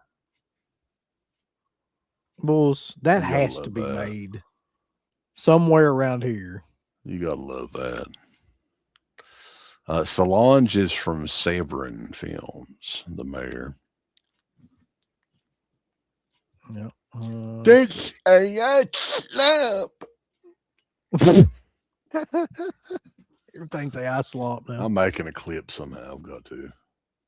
You want to see AI slop? Click on that Hot rods and hot chicks. That's hilariously bad. AI. This? Look at that. That looks fine to me. I don't know what the, hold on. I don't know what you're talking about. Look at that. Look at our boss. I ain't AI. Those real pictures. That's AI. Yep. Could somebody come up with a new term? I'm getting tired of hearing AI slop. Come up with something like AI funk or AI fuckery or Trash. AI trash or something. God damn, use the same shit over and over again. Getting annoying. What's more annoying than AI is people saying, that's Yes. AI. I'd rather look at AI for 24 hours and hear somebody talk about AI slop for 5 minutes. AI slop. Fucking horse shit.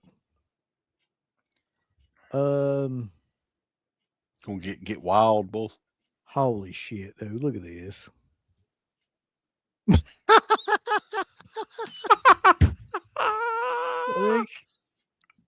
Oh, you gotta see the full-size version of that. Somebody had a genius idea here. Who was this? SRS Cinema. That's our boys. We're gonna be reviewing that one. Uncle Bill, that's coming home to him. Look here.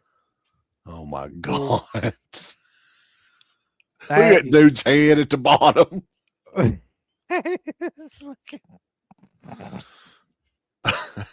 It's the exotic zootear, baby. Oh, Jesus Christ. That's a slump. Ah.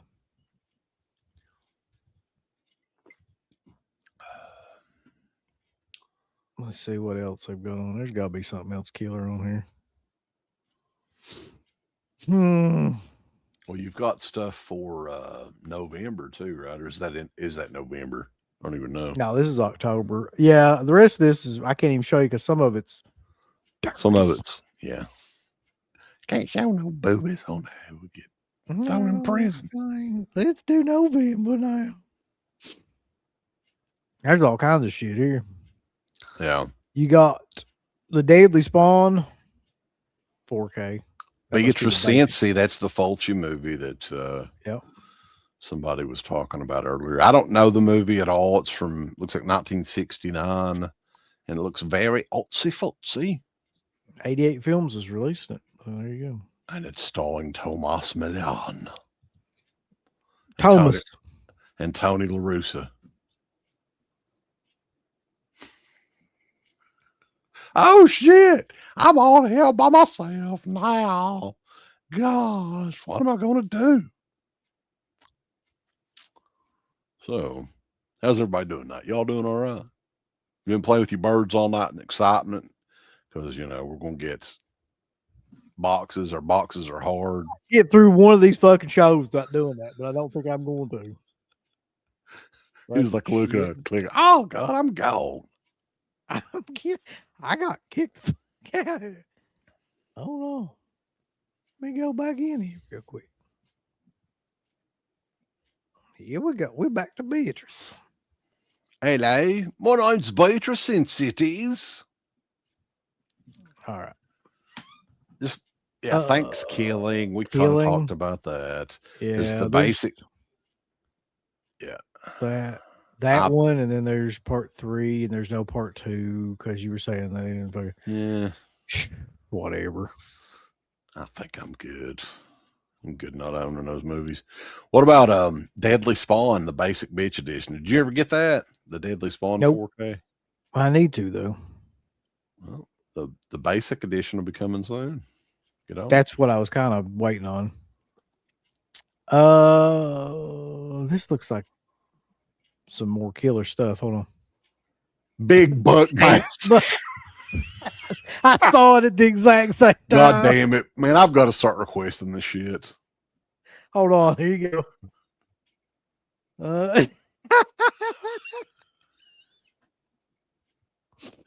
They're using the DEADPIT font too for Big Buck. Yep. Lord. Oh, that's bound to be killer. Listen, if there's one thing you can say about this show, we go in detail. these Yeah, releases. man. Nobody else covers Big Buck Massacre. Nope. What about the Wicked Witches of Oz? Document that deals in the fascinating, often misunderstood world of the Wicked Witches from Wizard of Oz. Mhm. Okay, it's a documentary. What the fuck? Jesus, none of this even looks remotely. Make sure I don't get into any porn here. All right, what's coming out in December then? Hold on. I don't think they have much for December yet. Yeah. That's bullshit. Why do you want to go to? Matt said you go to Orbit and see what they got for the pre-orders. We probably covered about everything though. I think we have, yeah. I think I looked on there earlier too. We've covered it all. God damn you! We've done as much as we can do. Well, do you want to take a look at some of the stuff we're going to be reviewing here in the next little bit? No. Yeah, let's No, take a I look sure at it. don't. No, I don't want to. Check this out. This one came out from Kino Cult. I just got this in the other day. Hell's Highway, the true story of highway safety films. Look at that. What? It's the true story of highway safety films. It's a documentary. You know, for some reason, I find that mildly fascinating. I do too. I like shit like that. Yeah. Some more Hammer stuff we'll be reviewing. Murders in the Rue Morgue with Murders in the Rue Morgue. Jason Robards, oddly enough. Herbert Lom. Everybody loves Herbert. Some more Westerns. The War Wagon with John Wayne and Kirk Douglas.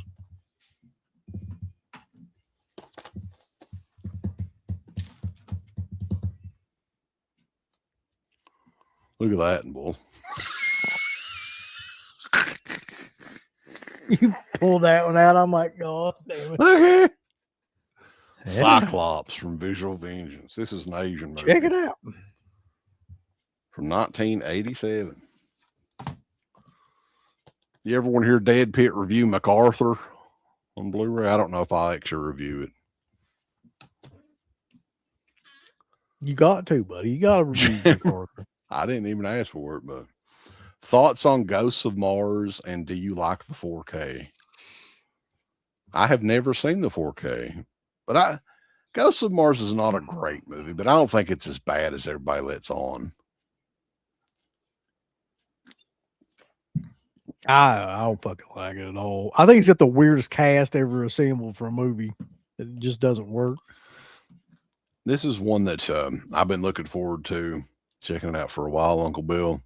We're finally going to review The Assassination Game, aka Tug.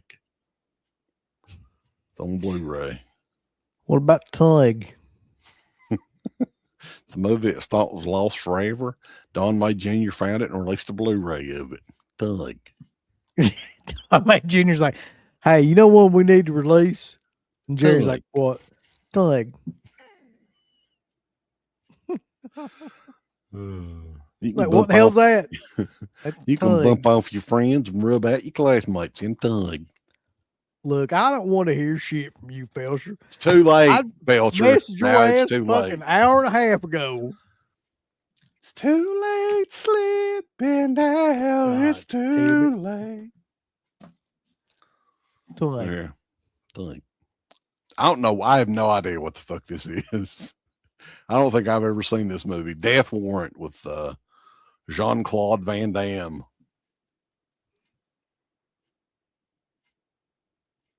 Late for what? You were supposed to come on here and talk about what future releases you got coming out.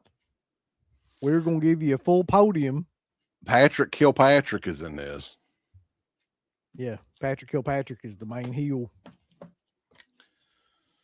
Mm. Mm. Tug. Tug. Yeah, Another I one did. from. That's the fucking thing. I did invite you. He don't check his God. messages. Check your text messages. Our boy Richard Tarazi's got The Shadow Reaper Is it fact? Is it legend? Who's to say? Now that may be AI. I couldn't say for sure. And the name of the rose Is was Sean is Connery. that Sean Connery? Yeah. Second Sight Films. Uh, I have my own personal collection of Second Sight releases. you know the phrase that you used to say all the time, and this is a phrase that I say to get into that voice, to get into the Sean Connery voice. Do it. You know what it is. I can't. Is it the one I'm thinking? Finding Forster. Oh, I was thinking along the lines of what was that Saturday Night Live?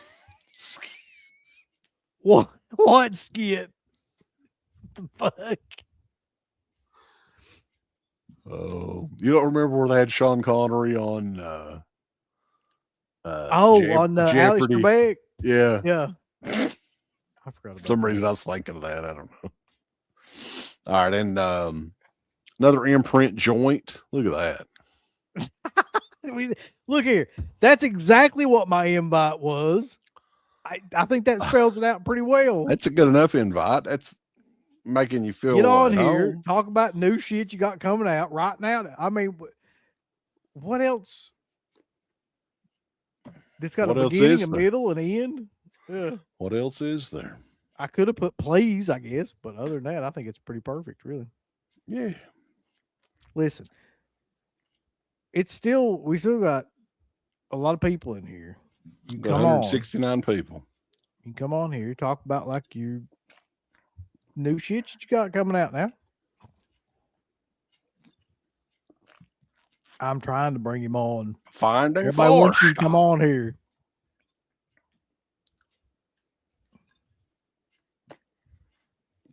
Felcher's probably just kicked back in these fucking boxers. He ain't coming on here. No. Dude, Sean Clark ain't the fucking one saying it's coming out in October. God damn. That news has been fucking floating around forever. All right. We'll give you 5 minutes. Hold on. What time is it? I give you till 12:13. 12:13 to come on here for 10 minutes. No. We can't get nothing accomplished in 10 minutes. Okay. So Maybe anyway, we'll while care. we're waiting, it'll be funny as hell if he just didn't show up. We were just on here waiting. That's true.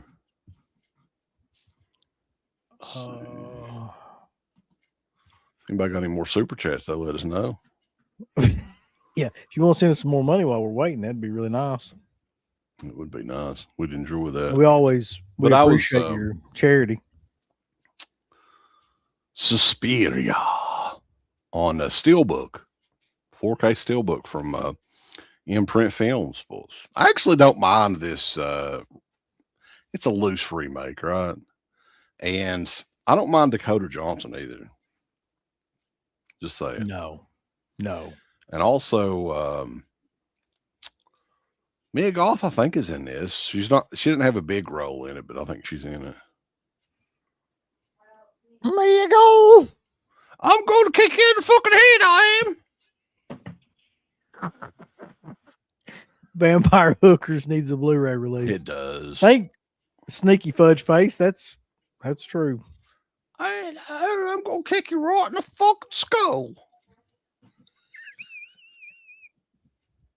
Mia Goth is like a violent British, I'm going to hooligan. kick you in the skull.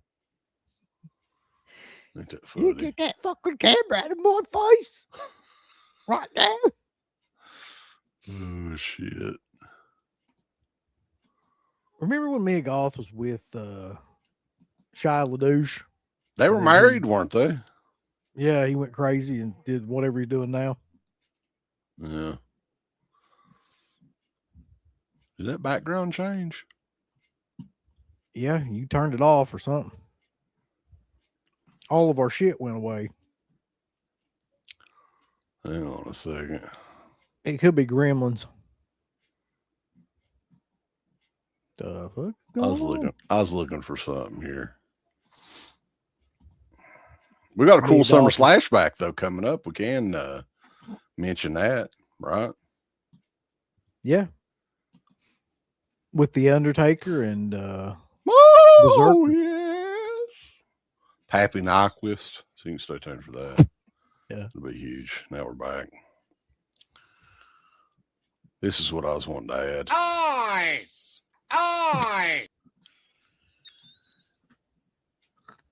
I knew I had it on here. I'll move it over for holy shit, Friday Night Lives too, so you guys can have it. I appreciate that. We got a pretty good super chat here from Down is Up is Down, Round is Round. Hell yeah, Sleepy man. and Dead Pit, bulls.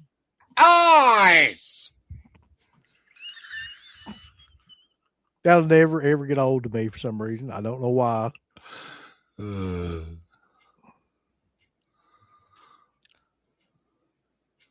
What the fuck are you going? Wait, Scary Movie 1991. I'll put it on the ultimate list, but we probably won't get to it until next year. I haven't seen it, so yeah. Let's see. I'm gonna send him a link here. Well, fuck. Oh my lord.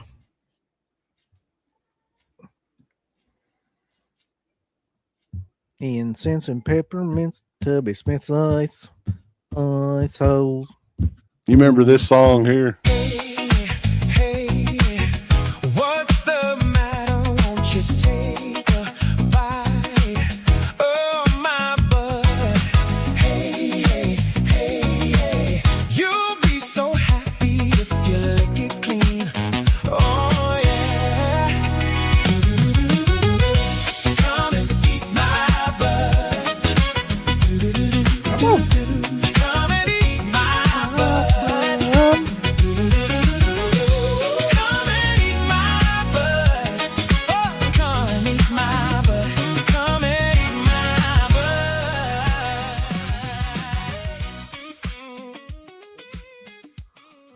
Welcome, Slippy. What the hell was that? That's your new theme song. No, it is not. No, it is not. It is not. No. No.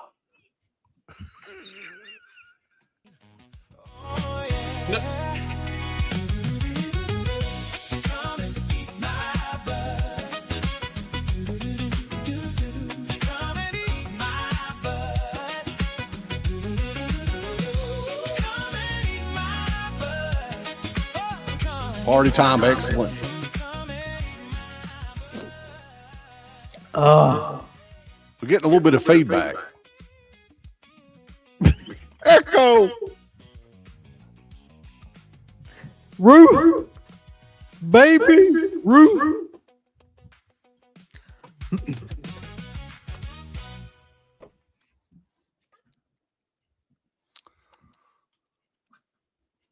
So welcome.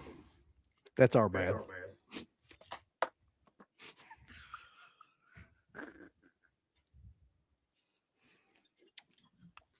It just gets worse every time.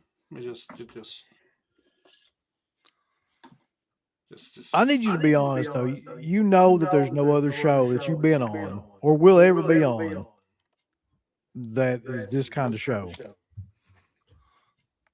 I can agree to that. Yep. I'm not quite sure it's the flex you think it is. Well, Dead Pit is one of a kind. Yes. Soon, Justin Smith. No. No. That Wet beef shirts. definitely coming. They are coming for sure. No. Well, with each shirt that gets made will be a free flamethrower that I will be wielding at the person wearing it. So you're not happy with the wet beefomania that's been going on? It's not my favorite thing. Yeah. I mean, do you prefer it over what other names were they calling it at one time? Sloppy, Slurpee. Well, you know what? I need to kind of just clarify things. I'm really not fond of any of it. But no, it honestly, I'm fine with pretty much all of it. The wet beef thing is just gross. And it's really not the sort of thing I want to be. Moderately moist beef, that would have been okay. No, that would not have been okay either. That would have also been bad. Honestly, didn't bring you out here to talk about wet beef, though. I promise. Well, kind of did, but like simultaneously, we can talk about new releases. Yeah. And I know that like you got stuff. We just read one of them that you have coming out. We read Bruiser. Yes, that got announced today. Yeah. I think. I did a post about that. That was a long time in coming. I actually started work on that almost 2 years ago. But the company that had the rights to it at the time, it got pushed back because of some other stuff, and then they ended up not renewing the rights from the people they had it from, and so Kino ended up picking it up, and so I went to resume work with them. Is the transfer on that, is that the same that was released overseas? Yes, but it's just new extras. The same restoration that Indicator used. And it looks fantastic. It's certainly, and those of you who have gotten the Indicator release, including myself, it's a wonderful restoration and the best that movie's ever looked. So yes, they're using the same thing, and they are using some of the extras from the Indicator release. A couple of the interviews, they are using those, and then I did a whole bunch of other new stuff as well. And I know that a lot of announcements was made regarding, some toy robot titles as well, and you're kind of working with them a little bit, you were saying, right? Yeah, I did a little bit for Watchers. I helped produce an interview with Michael Ironside. My producer, Heather Buckley, has a long relationship with him, and she's helped get him for a couple of things I'm working on, including one film he's in coming up that I'm working on, which you might be able to guess. But he did Watchers, and then we were going to do some other stuff, but as it turned out, there was another release coming out that was being worked on at the same time by someone else. So we hooked those guys up together, and so now they're going to have all the stuff from that release. So, do you know? Because Cliff McMillan, this is kind of his baby. Mm-hmm. Is this just a completely separate label? Anything goes, or is there any? I don't know how that works. I know it's Arrow. It's part of Arrow, obviously, but I don't know how it works. But it seems like the genres are all over the place, different sort of movies. Yeah, I think it's just kind of. It seems to me it's like it's his imprimatur, and he gets to kind of focus on the films he wants to do. It's kind of like what I'm doing with Red Shirt. It's going to be kind of a little bit of whatever, presses the button for you, I guess, I'm sure I'll be doing some more work with him going forward. So let's see. So a couple people ask about this, and they want you to like give them answers. I tell them he can't do that, guys. You got to like give him some slack, cut him some slack, let him like have some room. But they just want to know, so I figured I'd just bring up Prom Night 2. Yeah, that we're finally starting work on that very shortly. Again, it was a matter of getting access to the elements because they had moved around. Last time we knew where the elements were was about 7 or 8 years ago, and we thought they were still there. Turns out, no. They had been moved somewhere else and then moved somewhere else. So basically, we were trying to track it all down. But once we got that sorted out, everything got smoothed out. But it just took a while to get the right people in the right places. Then some of the people that we were working with at the company that was helping us get access, they all left. So we had to deal with new people. And it's just, it's just one of those things where it's like, it's just a hurry up and nothing happens type of situation. But the transfers, the raw scans have all been completed. I will say that much. And restoration will begin very shortly, and we will be, those are coming up. Are you kind of working on the Prom Night 3 and 4 as well, along with that? Maybe coming out with everything to... all things Prom Night will be sort of in one big batch. I'm not saying they'll all be released at the same time, but they are, because there's a lot of people that worked on all three of those movies. So it wouldn't make sense just to go up and talk to them about one and come back 3 months later and talk to them about another one. And it's like, no, let's just get all Prom Night business done in one shot. Well, the thing that people don't realize too, because you're going to have all the Prom Night movies under that Synapse, Synapse and Red Shirt label. Mm-hmm. But sometimes it's not just that easy, right? Like the different rights holders and stuff and all that. Or yeah, well, in this case, in the case of Prom Night, it is one entity that owns the rights to all four of those movies. Oh, okay. Which it's rare. That is exceptionally rare. But again, it was a matter of they weren't all available at the same time for the longest time. And then again, we knew where Prom Night 1 was, elements-wise, because it had gotten separated from the other stuff a long time ago, because Echo Bridge was involved, and then they went out of business. And some stuff didn't get returned to them, or it did, but then they didn't have records of it, and there were people working there. I mean, again, you would think that this stuff wouldn't happen, but people just leave, and then companies get folded into other companies, and also Prom Night's rights worldwide are with different entities as well. So that complicates. It's just a big old mess sometimes. It's never easy. Jackson, who wants to know, is the Prom Night box set confirmed? We were talking about that the other day. We'll probably do something at some point with the 4 Prom Night movies, but I don't know when that will be. It may be a situation where maybe we offer a box set, but then we offer people who bought the others a box that they can put them all in or something like that. I don't know. It's just not going to work out from a timing standpoint to have a box set of all of them at once. Because like the first Prom Night just came back out, and that's a Synapse release. But the other ones are going to be Red Shirt and Synapse releases. And again, I don't know if we're going to do 2, 3, and 4 all at the same time or stagger them a little bit. It depends on if we get everything done. Because obviously, we're not going to release 4 first and then get 2 and 3. We're going to do 2 is the big priority, with 3 and 4 coming up after that. Hell yeah. What about the one everybody's talking about, the one everybody's waiting on too, is 976 Evil 2, The Astral Factor? A lot of people wanting details on that. That will probably be coming after the Prom Nights. Look. That one is it's on the docket. It's just wanting to take his time with the asshole factor. Well, it's not. It's that one we know where the elements are and accessing them, but it's just going to be. There are other titles that we want to get out first, and also keep in mind Don then has his whole lineup with Synapse as well, so it's not just the Red Shirt stuff. And there's there's Intruder and Street Trash, and there's just all this other stuff that he's doing, and that's just. You got to slot it in a schedule, and there's only so many hours in the day and so many people that can work on these things. So you got to prioritize certain releases ahead of others. Yeah. But it is coming. It is absolutely coming. That gives you time, though, to get us on there. So that's good. As the film historians. Any other questions out there? Fuck. Street Trash. That's a Synapse title. They're working on it.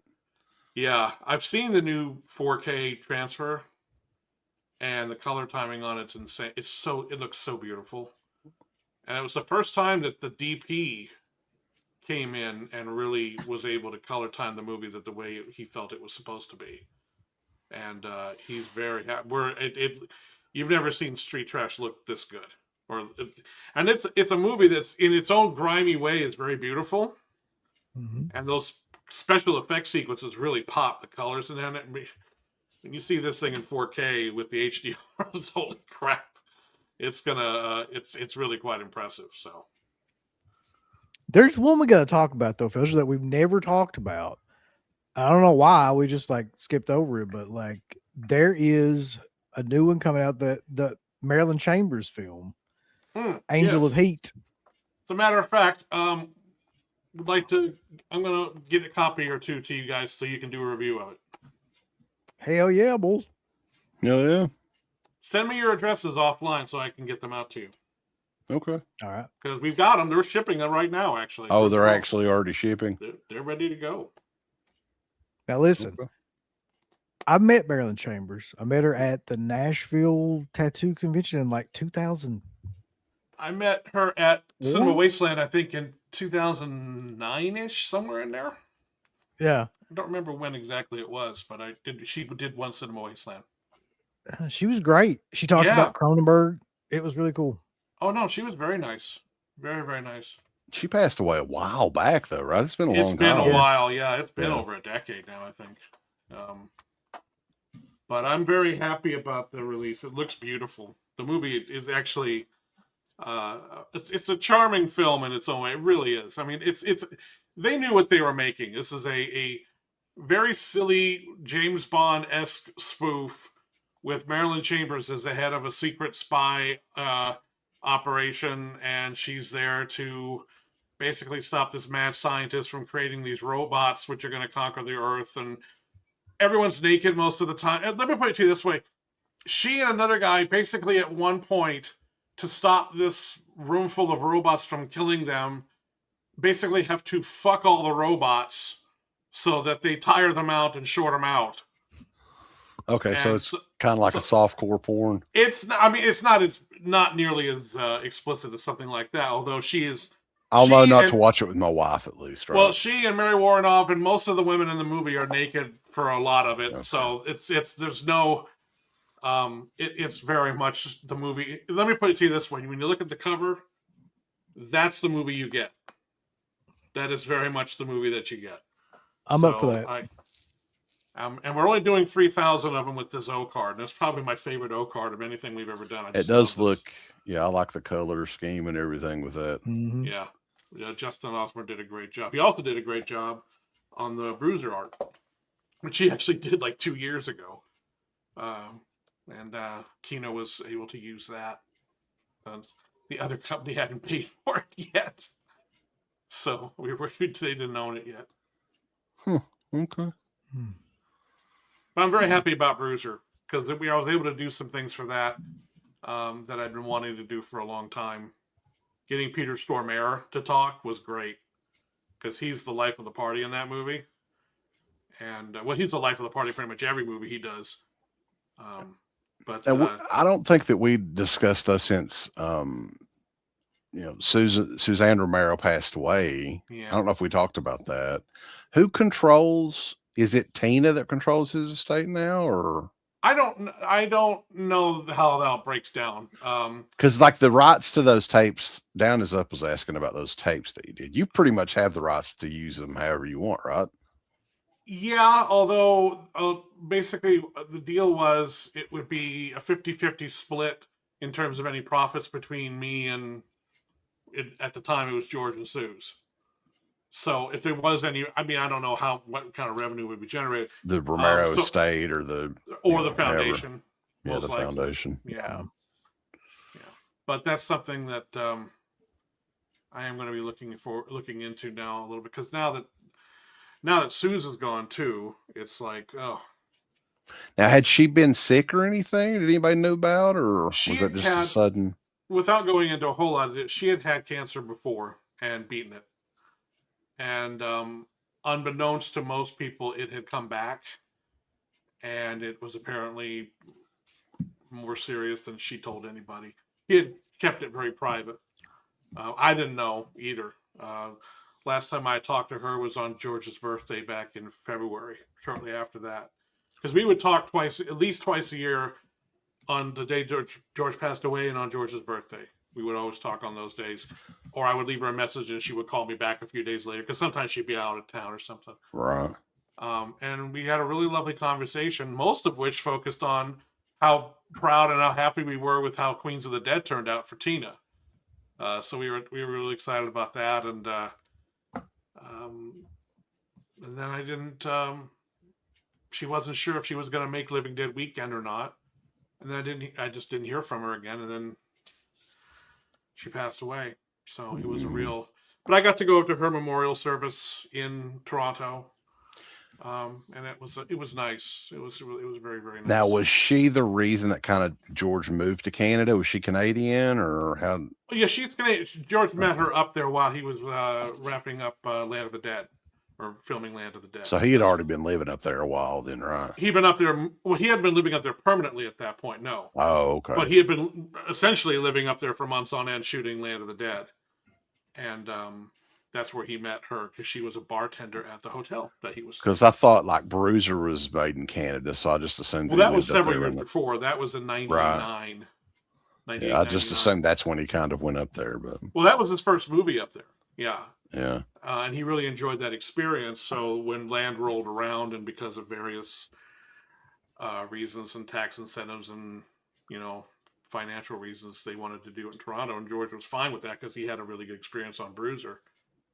And he had actually worked up in Toronto before that, doing the scoring sessions for Monkey Shines with the composer. So he had already had a little bit of experience up in Toronto to begin with. But no, he met Suze while he was making Land of the Dead. That's when they first met. Yeah. Maxwell wants to know, will the Fright Night 2 set address why it was not available for so long, or can you not discuss it?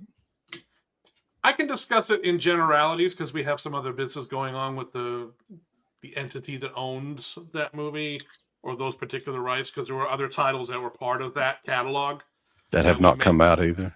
Yeah, a lot of those haven't come out. It's a whole thing. So I can't really get into, for business practicalities, I can't really get into specifics. All I can say is that this movie wound its way through at least 8 different companies at one point or another over the past 20 or so years. And eventually it ended up with a couple companies that didn't even know they had it. And one company that wasn't even in the movie business. It's just when these corporations acquire other corporations, and then there's bankruptcies, and especially when banks get involved, it just becomes a fucking mess. Everything becomes a line item on an Excel spreadsheet, and it's no longer. It's just a thing. It's just an asset on a piece of paper somewhere. And it's weird how these things can get lost. It really is. It'd be an interesting concept for a documentary, really. Like, I would be very interested in something like that, just to see how long a process or something like that would take. Well, Fright Night 2 in its own way took almost... When did I really start? Oh, it's 12 years. And then Trick or Treat was almost as long as that, for almost the exact same reasons. And it's actually several of the same companies were involved in that. And there's just a couple others I'm still trying to track down. But the 2 big ones were Trick or Treat and Fright Night Part 2. So it's a nightmare, but it's incredibly satisfying when you get it done. But at the same time, it's just like, by the time it gets all worked out, you're so tired. It's just like, God. Well, tentatively, the release is still October, right? Look, I would love to get it out for then, and we're fingers crossed. Let's hope so, but I can't promise anything at this point. Sean Clark has already promised people October. No, he has not. That's what they're saying. That's what they posted in here. Well, no, he's shot. No. At the end of the day, no one has made any firm announcements on when it's coming out. But we are. I mean, like, I will say this: the packaging is all approved, and it's on its way to the printers to get sized up for boxes and everything right now. So we're really. Oh, and I will say today, I will talk about one of the extras that's going to be on the disc, because what the hell. Shit. And this is something that was very unexpected, and it was something I didn't think was actually going to happen. And I don't know if you guys have ever heard, but Roddy McDowell, when he would go on a film set for years, and this dating back, when he was, a much younger man, he would bring a film camera, later a video camera, on the sets of his movies and would tape stuff on the sets of his movies. A lot of behind the scenes footage, just kind of goofing around and stuff like that. And he did quite a bit on the original Fright Night, and we had always heard he mostly just took photos on the set of Fright Night 2.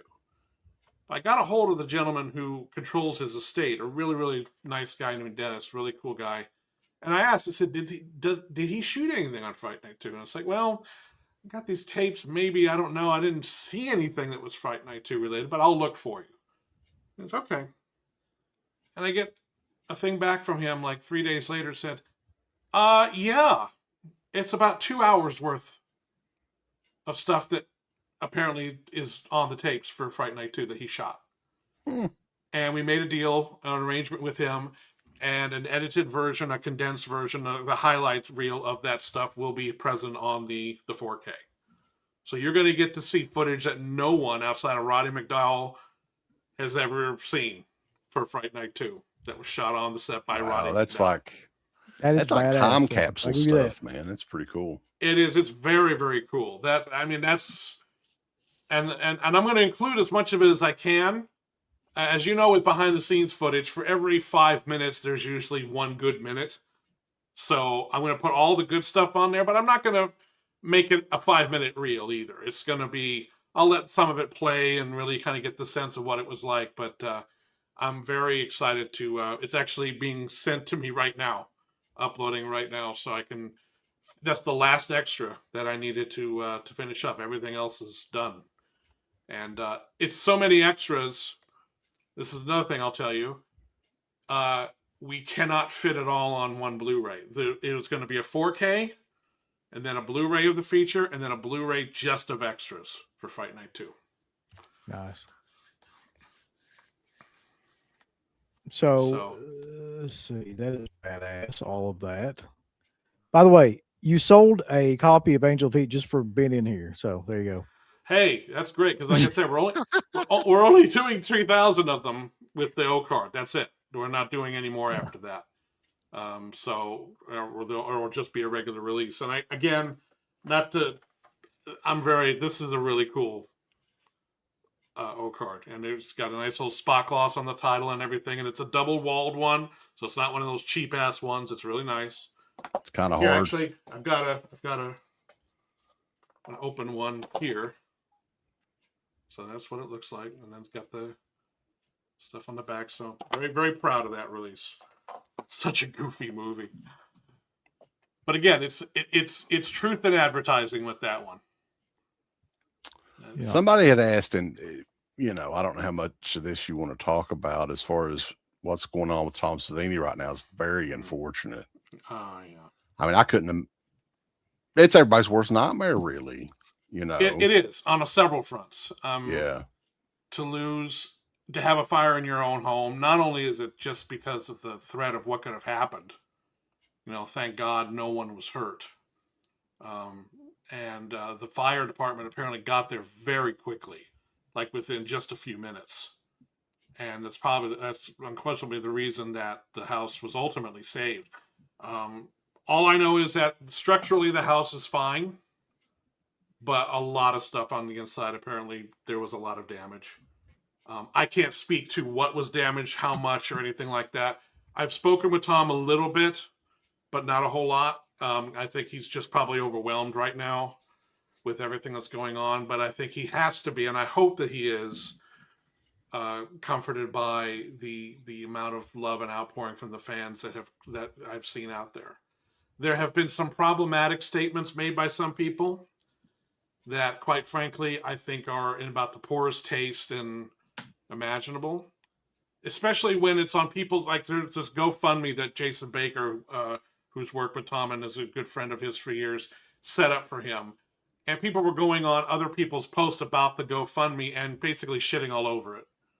And saying, Tom Savini was mean to me at a convention in 1985, so fuck him. And then other people's like, well, isn't Tom rich? Does he need him? And it's like, sometimes people, and I know, especially with me, it's breaking my heart that there's nothing I can do for him right now. Tom's been a very good friend for me for a long, I consider him like an extended member of my family. I love the guy, I really do. And it's killing me. It's breaking my heart that I can't do anything for him. I really can't make any of this better for him. And it's a horrible thing that when you know somebody who's experienced a tragedy or a huge loss like this, and it's that impotent feeling of I can't do anything. I can't make this better for them other than to let them know that I'm thinking of them, or let them know that I'm here for them, or something like that. So the GoFundMe in its own way is for us too. It's like something that we can do for them. It's money, but hey, if it helps somehow in a measurable way, then it makes us feel like we're letting him know, hey, we're putting our money where our mouth is in a way. It's kind of like it's really just about showing that we're there for them. It's not about whether he needs the money or not. It's really not about that. And whether you like Tom or not, or whether you don't want to contribute to his GoFundMe, that's fine. That's your business. But don't go on other people's pages where they're trying to talk about someone that they want to help and then shit all over it like that. Don't do that. It's the fucking internet, though, man. I mean, that's the thing. There's always going to be people. It doesn't matter what it is. I know. And the thing that is just really heartbreaking is he had two really wonderful, sweet cats that he just doted on like they were his kids. I would be sitting in his living room sometimes, and he would just be playing with the cats, and they'd be coming up to him and everything. And they both died and it's like, oh, that's my nightmare. I mean, that's, the stuff. I mean, I don't know. Again, I don't know the details of what was lost and what wasn't lost. And I'm sure that's, and I don't want to minimize losing stuff that you've had your whole life or family heirlooms or anything like that. That's important. But I know that if my house got fire and I lost everything, or like everything was fine, but my cat died, I would trade everything I owned to get the cat back. You know? Mm-hmm. So it's just one of those things where I can't, it's just horrible because I just, I can't go to Pittsburgh and start rebuilding his house for him. I can't help get back what he's, and I know a lot of people that are close to him are probably feeling the exact same thing. It's like, what do you do? But I've texted him a few times and he's chimed in and say thanks and everything, but I'm sure I cannot speak for him on any of this, but I'm sure he's overwhelmed right now, which is trying to get a handle on everything that's happened. But I hope that the outpouring of positive energy, and there has been a lot, is helping in some way. I hope that it has. People don't realize he's almost 80 years old. He'll be 80 in a couple months. Mm-hmm. Yeah. And now he's 80 and he's finally looking about 55. Right. I mean, people don't realize that though, because like I was going to say, he doesn't look 80. No, he's finally looking about 55. He'll look 80 when he's 130. Yeah. So that's when he'll look 80. He is one of those guys that just never ages. It's the weirdest shit ever. Like, I remember it wasn't long ago. He was at Mad Monster Party in Charlotte, and he was doing a photo op as Sex Machine from Dusk Till Dawn. And I walk in there, and he's sitting there. Now, this was 2018. It was like right before the pandemic or whatever. And I walk in there, and it looks like he just walked off the set of From Dusk Till Dawn from 22 years before. Mm-hmm. And he's just sitting there, and I just walked up and I went, "You make me sick." And I was like, "What?" It's like, look at you. You haven't aged a day since you could go back and shoot new scenes for that movie right now. And he's like, "Well, I can't help it." "Oh, shut up." And it's just like, I can't be in here when you're looking all, not aged and shit. And it always cracks me up. So yeah, no, he's finally looking in his 50s. It took him getting into his 80s, and he's finally looking like he's in his 50s. So. Well, it's like Tom Atkins is fucking 90 or something, right? Yeah, that's pretty much the same. Yeah, well, he's made of granite. Tom's made of actual granite. It's like that line from Wayne's World 2 about Keith Richards. It applies to Tom Atkins too. It's a little known fact. Tom Atkins can't be killed with conventional weapons. That's right.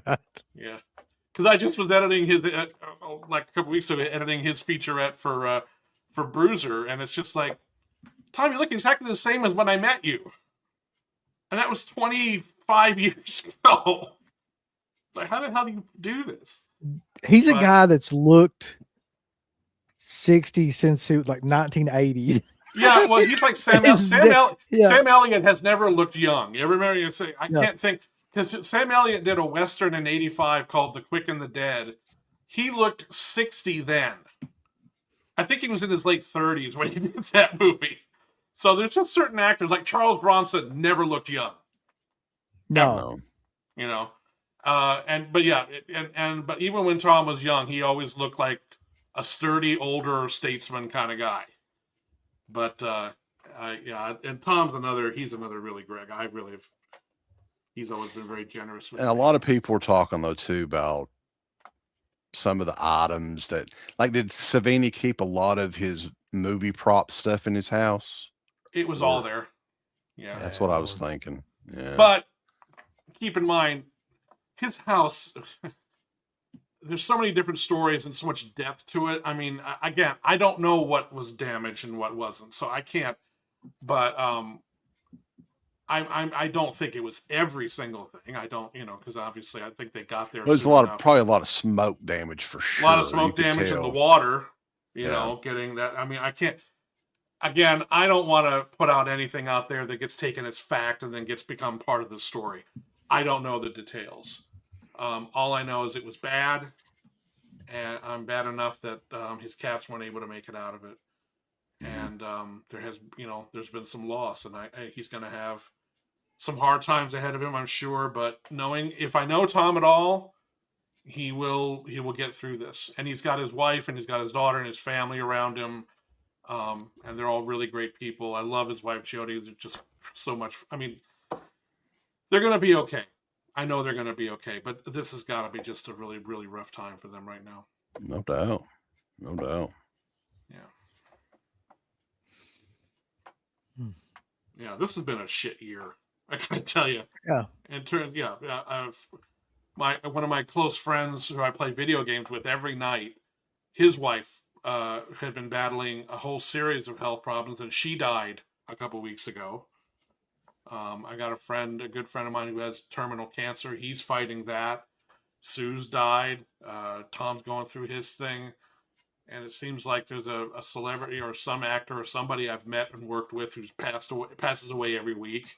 Screaming Mad George died back in February. Dude, we were literally just talking about him a couple of days because he died back in February. Yeah, but it didn't come out. Yeah. And then we were talking about him, I think, last Friday, just out of the blue, because I was like, yeah, that's one guy that doesn't get all the credit. Oh, he was a genius. I mean, yeah. Screaming Mad George, some of the surrealistic stuff that he would do, just like, I've never seen anybody do anything like this. No. And, I mean, in his work, like in Society and all, he worked with Brian Hughes a whole bunch of times. I mean, he contributed to so many 80s and 90s classics. And I think what brought that up is we were talking about Hide and Go Shriek. And like, there's one really good effect in that movie, which is where the girl's head gets lopped off by the elevator, right? Mm-hmm. And come to find out, like, he's the one that did that. Well, he would come in and almost do like guest effects, like on shows. Like he would, he wasn't the main guy, but he would come in to handle very specific moments in movies. And you could always tell which ones they were because it was like, God, that was really fucking weird. Yep. And he was, and he did interviews for me on several occasions, and he was always very generous with his time. He was a gore specialist. So he was a surrealistic gore specialist creature, just an odd dude, man. But he was always very, very cool, and he left his mark. And I was very saddened to hear about him. And then Reggie Bannister. Yeah, Reggie.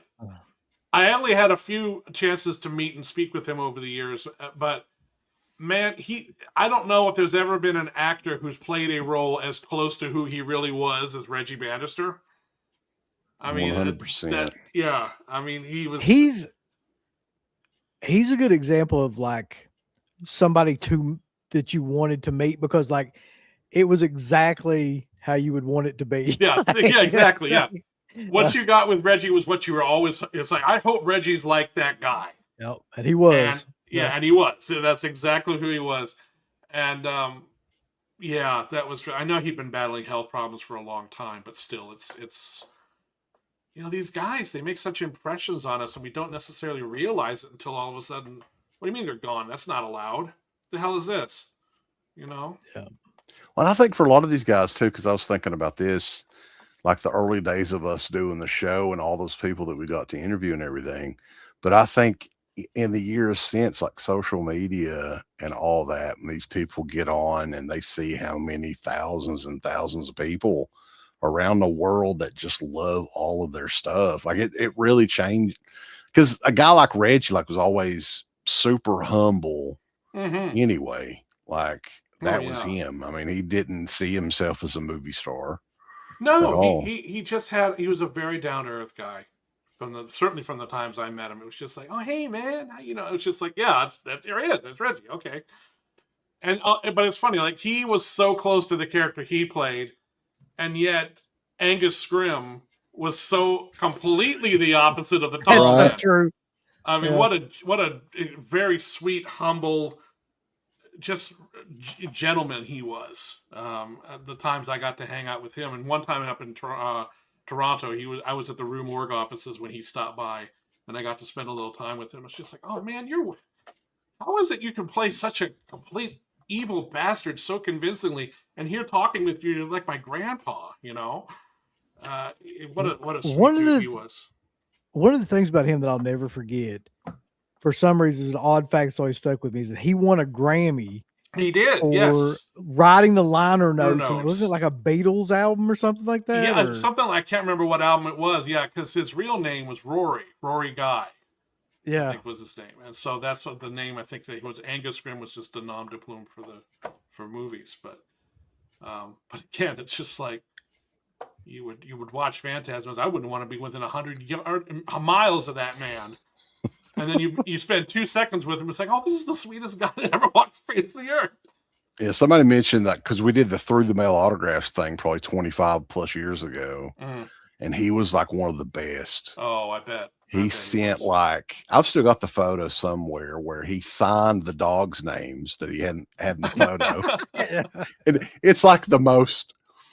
When I got that, I was like, "What the hell?" He's posing with these two little Yorkie dogs. Yeah. No, he was really great.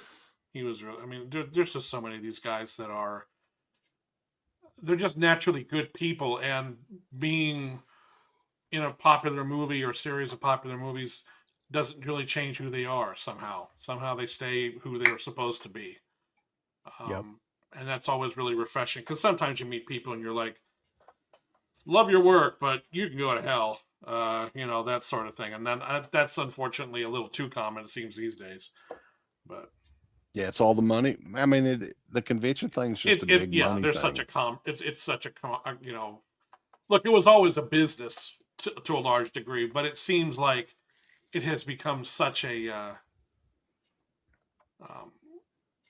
cash grab. Yeah, well, I don't know. I mean, look, I don't want to get into all that again. Yeah, don't get us started. That'll fucking go on for you guys are positive now, remember? So yeah. But I think the big difference is too, though, is like, and Uncle Bill mentioned this before, like that Horror Find show, that first show that we went to, that was sponsored by Anchor Bay, and they sponsored people to come in and sign for free sometimes, right? People from these movies. And like Tom Savini didn't start charging until not like fairly recently. I mean, like within the past 10 years or so. For the longest time, he never really did, unless you bought something off his table. But eventually, it was just like you kind of have to keep up with the Joneses to a large degree. Can't be the only guy out there not signing.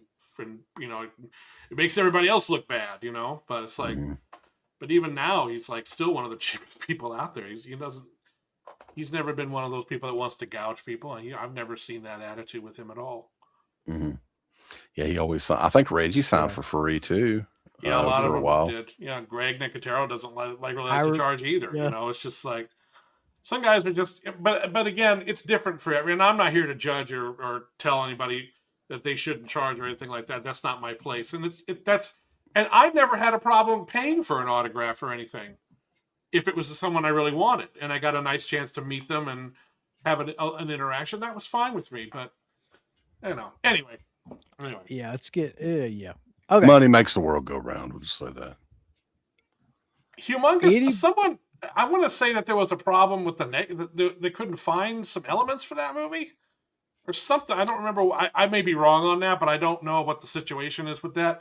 And just before dawn, Synapse would have to talk about that. I can't. I'm not involved in that. Well, he already said he scanned it. It's coming at some point. So Humongous though is like one of those that goes for big. Even the DVD still goes for big money. Well, didn't Code Red or somebody do that? I think so. Or Scorpion or somebody do that? Yeah, I think there may have been a Blu-ray of it. I'm not really sure. There absolutely was. Okay. That's one movie that I don't have that on anything. I don't think. No, I don't either. It's another one of those Canadian ones where it's just like, where do the elements go? You know, it's a whole nother can of worms up there. Happens with a lot of Canadian films. A lot of the labs closed down up there, and they didn't necessarily get bought out by somebody. The labs just closed down. So where did all the stuff go? You know, I did hear something. I don't know if you know anything about this because we'll get off here in a second. It's almost 1 o'clock in the fucking morning. But cheerleader camp, I've been told that people may know where that is. Oh, I know where it is. Okay. So I think the question was it because the director passed away a few years ago? Yes, he did. And people didn't.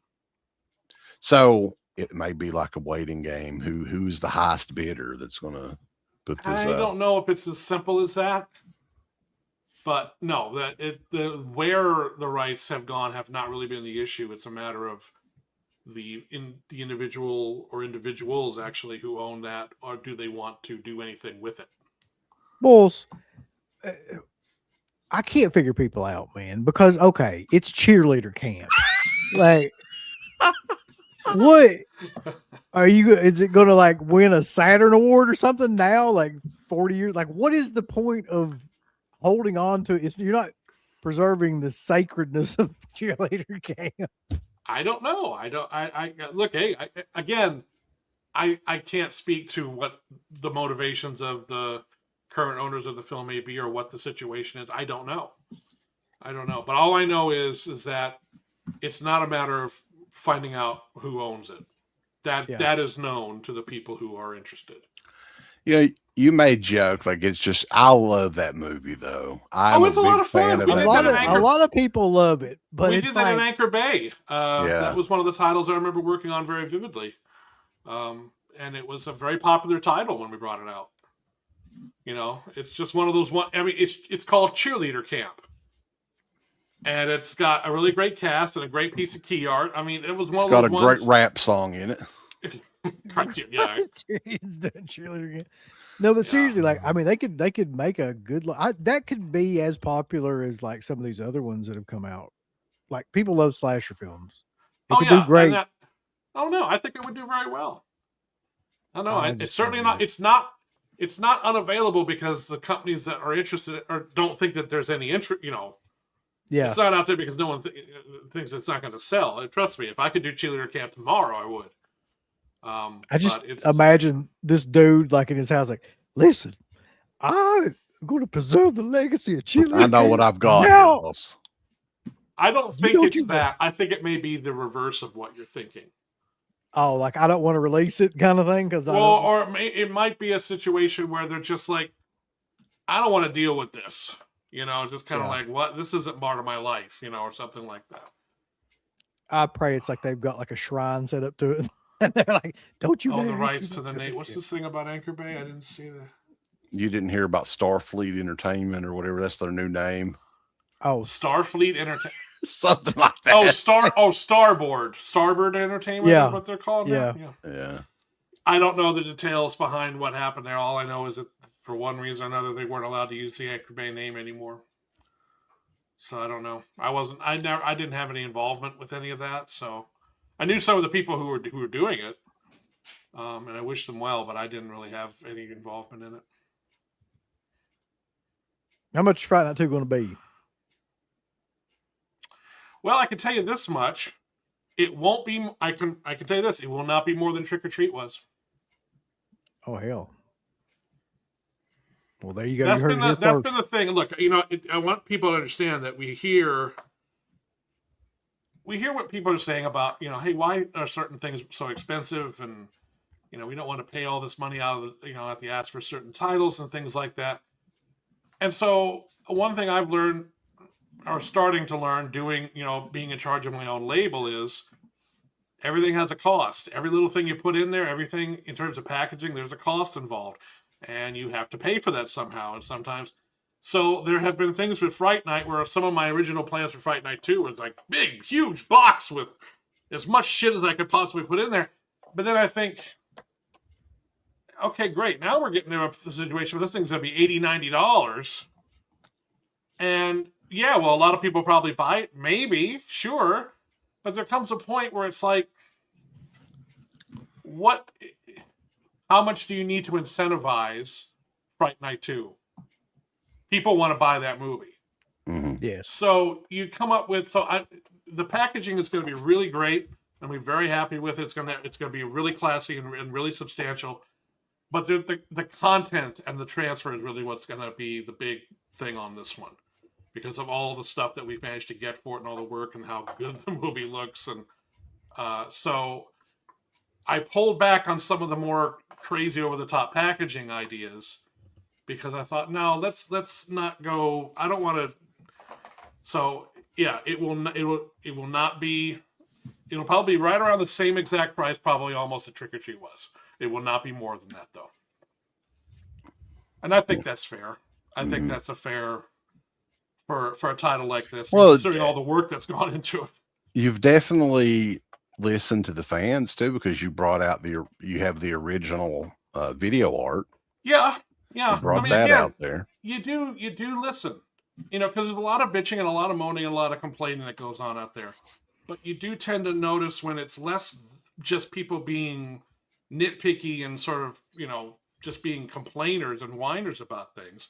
When you realize, well, you know what, that's a legitimate point. And that person has said the same thing in their own way. And that person said the same thing. And so you go, okay, that forces you to look at it from your own point of view. Well, okay, maybe we should pull back. Maybe I think that there's a bad idea. There's certain artworks from that time period too that's so iconic that you don't. I mean, you like you were saying, the fans are just going to get pissed off if it's not available for them. No, and Fright Night 2 was a big thing with me on that, where I realized, at the end of the day, you got to give enough. Stuntman's got the money. I'll make one just for you, Stuntman. Okay, it's fine. You can PayPal me the money now, and I'm sure you'll get it. I think studios sometimes, though, like they overthink things. And I've been guilty of that too. I've been very guilty of that as well. Like one of the ones that come to mind, and we've talked about this to death, the Scream Factory Day of the Dead artwork, right? They had the original video art. I would have done that. What? I think I've done just about anything else other than that shit that they did. I'm going to, out of respect for my long relationship with Scream Factory, just plead the fifth on that. Is there anybody left there though that you worked with? Not really. Well, who gives a fuck? Then fuck them. But look, they were really good to me as a company for a lot of years, and we got to do a lot of great titles together. And even though we're not working together now, that doesn't mean that I want to start going around. I had issues with the Day of the Dead release, same as a lot of other people did, obviously. And, I was unhappy that certain things went down the way they did. But look, I've been in this business too long to just pile on with someone that I've had a long and great relationship with over one title. Even though it's not the same company that I was working with necessarily, I just think it would be bad form for me to be out there punching down and stuff like that. I don't think that's really cool. We feel the same way. We always like to keep it as positive here. Like to take the high road. I'm sorry. Who are you guys? Yep. That's our motto. Oh, real? Okay. Well, yeah. Yep. But no, and back to your point, it's very much, I do have, like, for example, on Hunter's Blood, as proud as I am of this box, I probably overthought it. I probably overthought it by doing a big box like this for a title that, quite frankly, not many people had seen. That release, though, is fucking killer. I'll give you that, Slippy. I'll give you that 100%. This is awesome. I'm as proud of this as anything I've ever done. I'm so happy that I got to do it. But was it a title that warranted necessarily a big expensive box like this? I don't know. Yes. Maybe not. I'll say yes. Also, if you haven't bought that, you're dumb. That's the best ad I've heard for that yet. Uncle Bill says if you haven't bought Hunter's Blood yet, you're dumb. Be on the front page of the Synapse site. You better buy it now or you're dumb. Dumbass. But seriously, send me your addresses so I can get some Angel of Pizza. Okay. Because I want you guys to review it. I'd be very interested to hear what you guys think of that one. We'll definitely. So let me ask you this: so is there anything we don't know about that you can talk about? Well, I mean, there's shit that I know you're working on shit that we don't know about because you always are. Oh yeah. And as a matter of fact, I closed the deal to work on another title today. A very big title, a bucket list title for me, actually. Okay. One that I have been wanting to do for years. That is, how do I put this? It's the best movie made by this particular studio in their classic period. What would be considered their classic period? I won't say what that movie is or what the studio is, but this movie is a gem, man. It is a total gem, and I got to sign up to do some work on that today. Actually, is it King Frat? No, it is not King Frat. Although I would do King Frat, I totally would do King Frat, especially at this point because I don't think anyone ever believed me if I said it was coming out. Let's get it rolling then, man. Be the first part of the DEADPIT sub-label. I'll say this. I promise you this. If I ever did King Frat, you guys would absolutely get to do a commentary for it. We'd fit right in. You're never going to get it, though. That's the thing. Not necessarily. Look, things happen in such weird ways in this business. I mean, there have been so many times I've gone to sleep thinking there's no way this will ever happen. And then the next morning, we closed the deal on it? What? Huh? When? I've seen way too much weird shit happen in ways that I couldn't possibly expect it for me to say that King Frat will never happen. This studio in particular, this is the best film that this studio ever released in the classic time period that they released. Yeah. I mean, they're a long storied studio that have done for years and years and years. And very much in the horror genre. But this one, as far as I'm concerned, is the best movie they ever made. Hammer? I'm not going to tell you what it is. Well, goddamn it, you can at least say yay or nay. Hey, I'm giving you some decent scoops tonight. Oh, and I'll give you another scoop tonight just because what the fuck, I'm in a good mood. In regards to that artwork thing you mentioned on like Fright Night 2 and everything, when it comes to Hello, Mary Lou, Prom Night 2, I don't know how many covers we'll do. Probably 3, not 4, but we'll probably do 3. 2 of the covers will be the classic key arts that you've seen for that movie. The one of her in the locker, kind of like this, and the other one where she's kind of busting out of the locker. Right. Those will be 2 of the covers that we're going to use. There you go. Because you're not going to get better than those really anyway. But we are going to do at least one custom new piece for that. But the other ones will be available, so that ought to make people happy. And it's what I would want to do anyway. It's a good question, Mandroid 51. We have not as of yet. How much money did you send Mandroid 51 to ask that question right now? Mandroid 51 has free will, so if you can't take that away from Mandroid 51.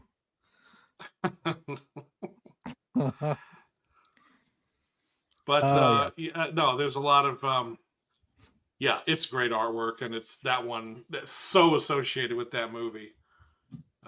And there's 2 different locker artworks basically with her on that from that period, and so we'll be using both because it's just like they're too good. And at some point you got to go, okay, there's a reason that these artworks people remember these so vividly. It's because they were really good, So. Well, we are going to be meeting up with you here in a little less than 2 months in Buffalo, New York. Right? Yes, I am looking forward to that. I'm very much looking forward to that. That's going to be a really good show. Yeah, and But I thought Sean Clark hates you guys now. He can't. He just. It's a love-hate thing, I think. Oh Yeah.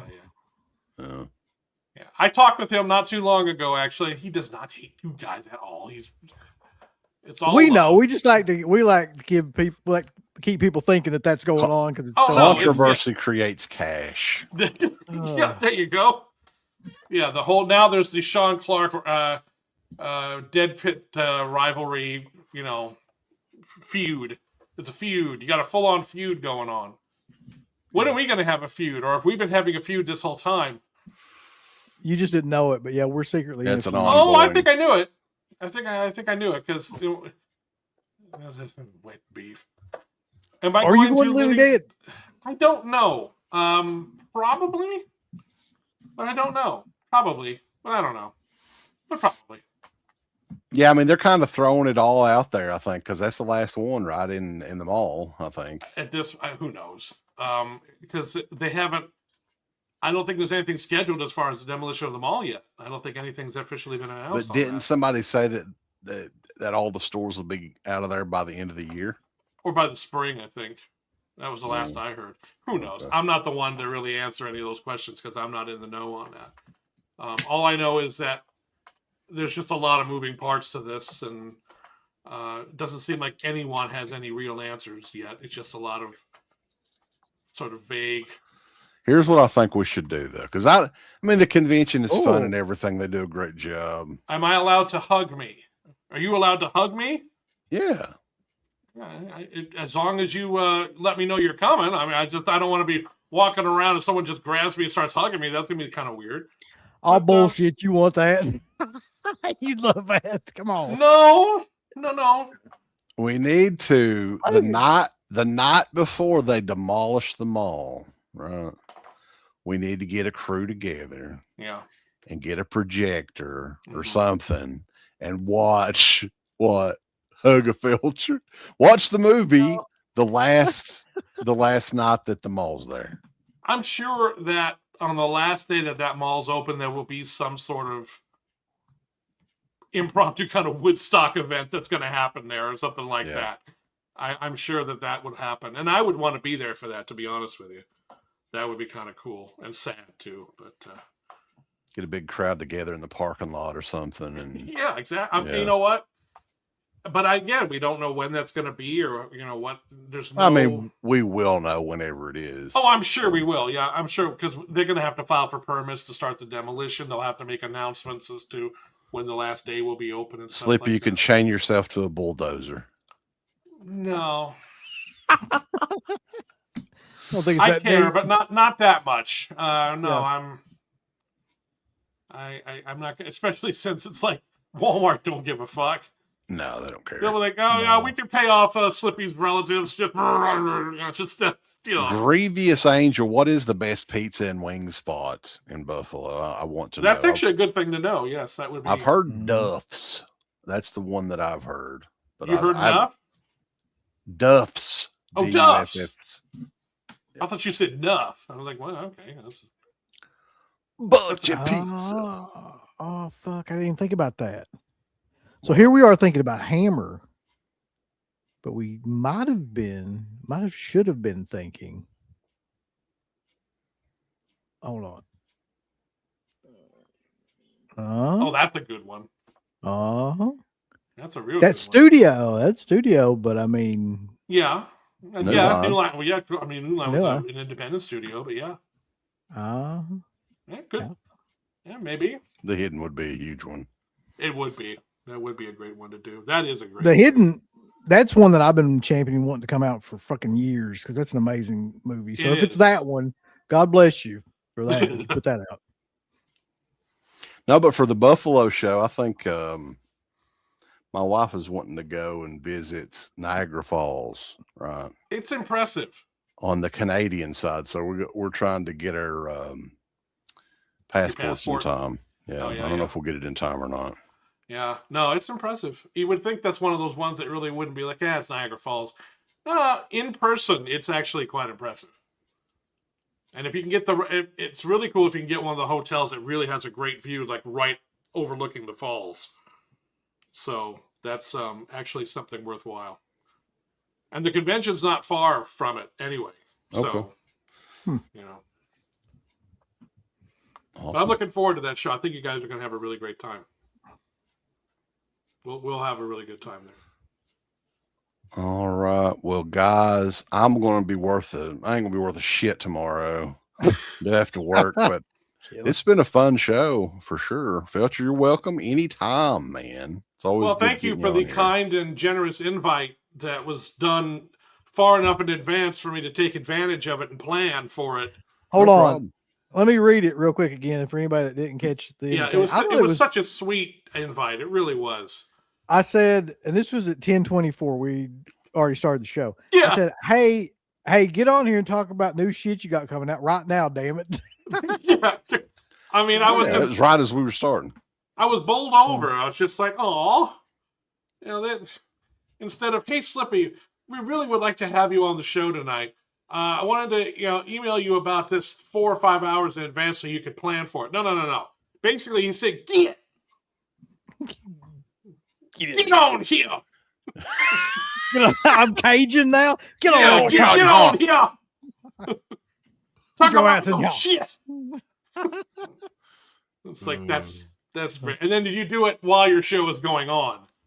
Yes. So you didn't even do it before the show No. started. It's like, we're already here doing this shit. Get on here. So Duff's his ass. It's tourist Exactly. wings. Duff's his ass. Well. Okay. Well, there we go. Well, Well, to go to get us some tourist wings. yeah, we'll have to find out. Thank you, down is up. Yeah, we appreciate Send him a everybody. letter and then find him next time. We've had- Man. Yes, have a courier bring me a letter with a wax seal on it.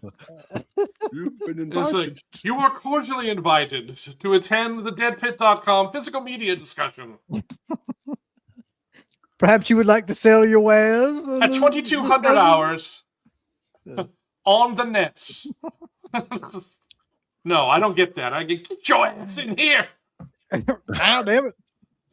Time for your shit. I told him you was probably asleep or something. I didn't know. I was about to go to sleep. I was about to enjoy a very nice restful Now you're sleep. gonna be wired all night, boys. And then I see this thing, and I'm just like, God, Slippy, are you wearing pants? Wouldn't you like to know? Yes, I'm wearing. Jackson's been really concerned if we're all wearing pants tonight. I don't know. Well, there's no way to know. I mean, I could stand up, but then that would ruin the mystery. Yeah. I'd rather keep you in the dark and let you It'll have to wonder for remain yourself. Your Has to imagination. remain a mystery. He's just wanting everybody to show their. What No, the no. hell was that? He's What? got a new feature. I'll turn it up.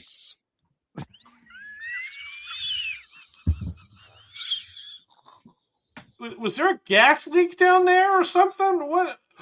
Oh my God. Well, yeah, let me tell you. So you said you were going to be shit tomorrow because of this. You trust me, you were going to be that way anyway. So true. Yeah, this a beauty sleep was not going to help you at this point. You're pretty much. Oh shit. Oh my God. All right. All right, boss. But what's the next release? I mean, I guess it is Friday night too, right? That Whenever will be the comes. next one. Yes, I can't Okay. say when, but that is the next one. Yes. Well, people are saying October. They're already, but they're we'll already see. saying. Hey, look, I would love nothing more for this to be a Halloween release this year. That would You be know, perfect. that Buffalo show would be a good soft launch for that release. Be an exclusive. Soft launch. Yeah. Hey, that just sounds like someone has like personal problem. It's just like, oh, he had a soft. Well, you're launch, going to you know what have I mean? William Ragsdale's going to be there at that show. That's true. He is going to be there. Yeah. I've forgotten about that. He'd be happy to have some of those to sign, I'm sure. I'm sure he would be. And look, hey, again, I would love for that to happen, but I can't promise that because now, see, we're at the point now where it's like our work is largely finished, and it's a whole bunch of other people we got to, and Right, there's a lot. All these packaging companies are going to be overwhelmed with all the other Halloween releases coming up from all the other companies. So,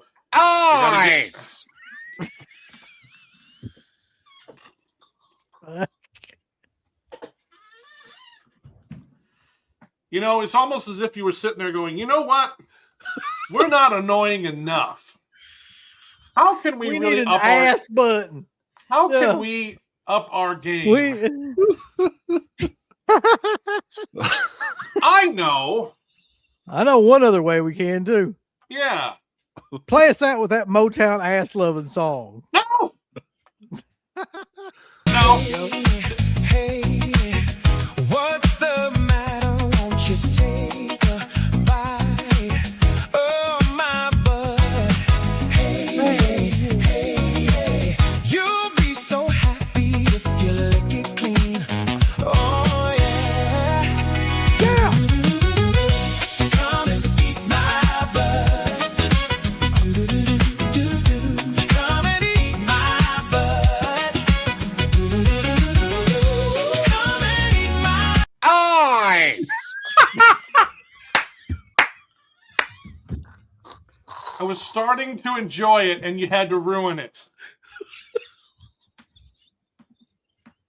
You had me dancing to a song about eating someone's butt, and you actually found a way to ruin that. I don't know why I come on the show. I really don't know why I do this. It's like Charlie Brown on the fucking football. Every time Lucy puts it out, all right, I'm going to kick it this time, and then that bitch pulls it back at the last second. I don't know how you coordinated that well either. That was fucking. I got a new computer, man. It ain't no lag. Woo! Oh shit. I'm going to bed now, but it's been wonderful, really, seriously. See y'all. For sure. I'm out. It's always fun. Everybody have a good night. And we will catch you guys. Well, you're going to be back on tomorrow night, Uncle Bill. You're going to be burnt too. Yeah. But DEADPIT.com. A big thanks goes out to our supporters over at DEADPIT on Patreon.com. You can get hours upon hours of great content, right, Uncle Bill?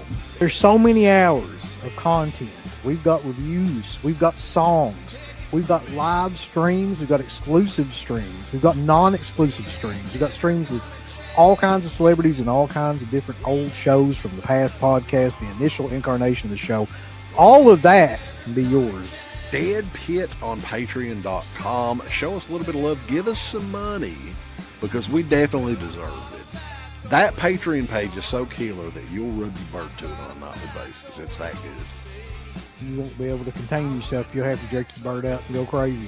I mean, that's how much content that we have. So much content that it's massive, and it will massively smack you in the face. You'll play with your bird so much, pretty soon you'll be looking around for somebody else's bird to play. Hey everybody, it's your favorite Filipino bitch, Miss Slatco Bud, telling you about shop.deadpit.com. Simply the best horror shirts on TeePublic. There are others, but they all suck. And it's the best goddamn deal on horror shirts you will ever see. New shirts, old shirts, all the in-between shirts. God damn it, bulls, go over to shop.deadpit.com. You ain't down with that. You can go to fucking hell.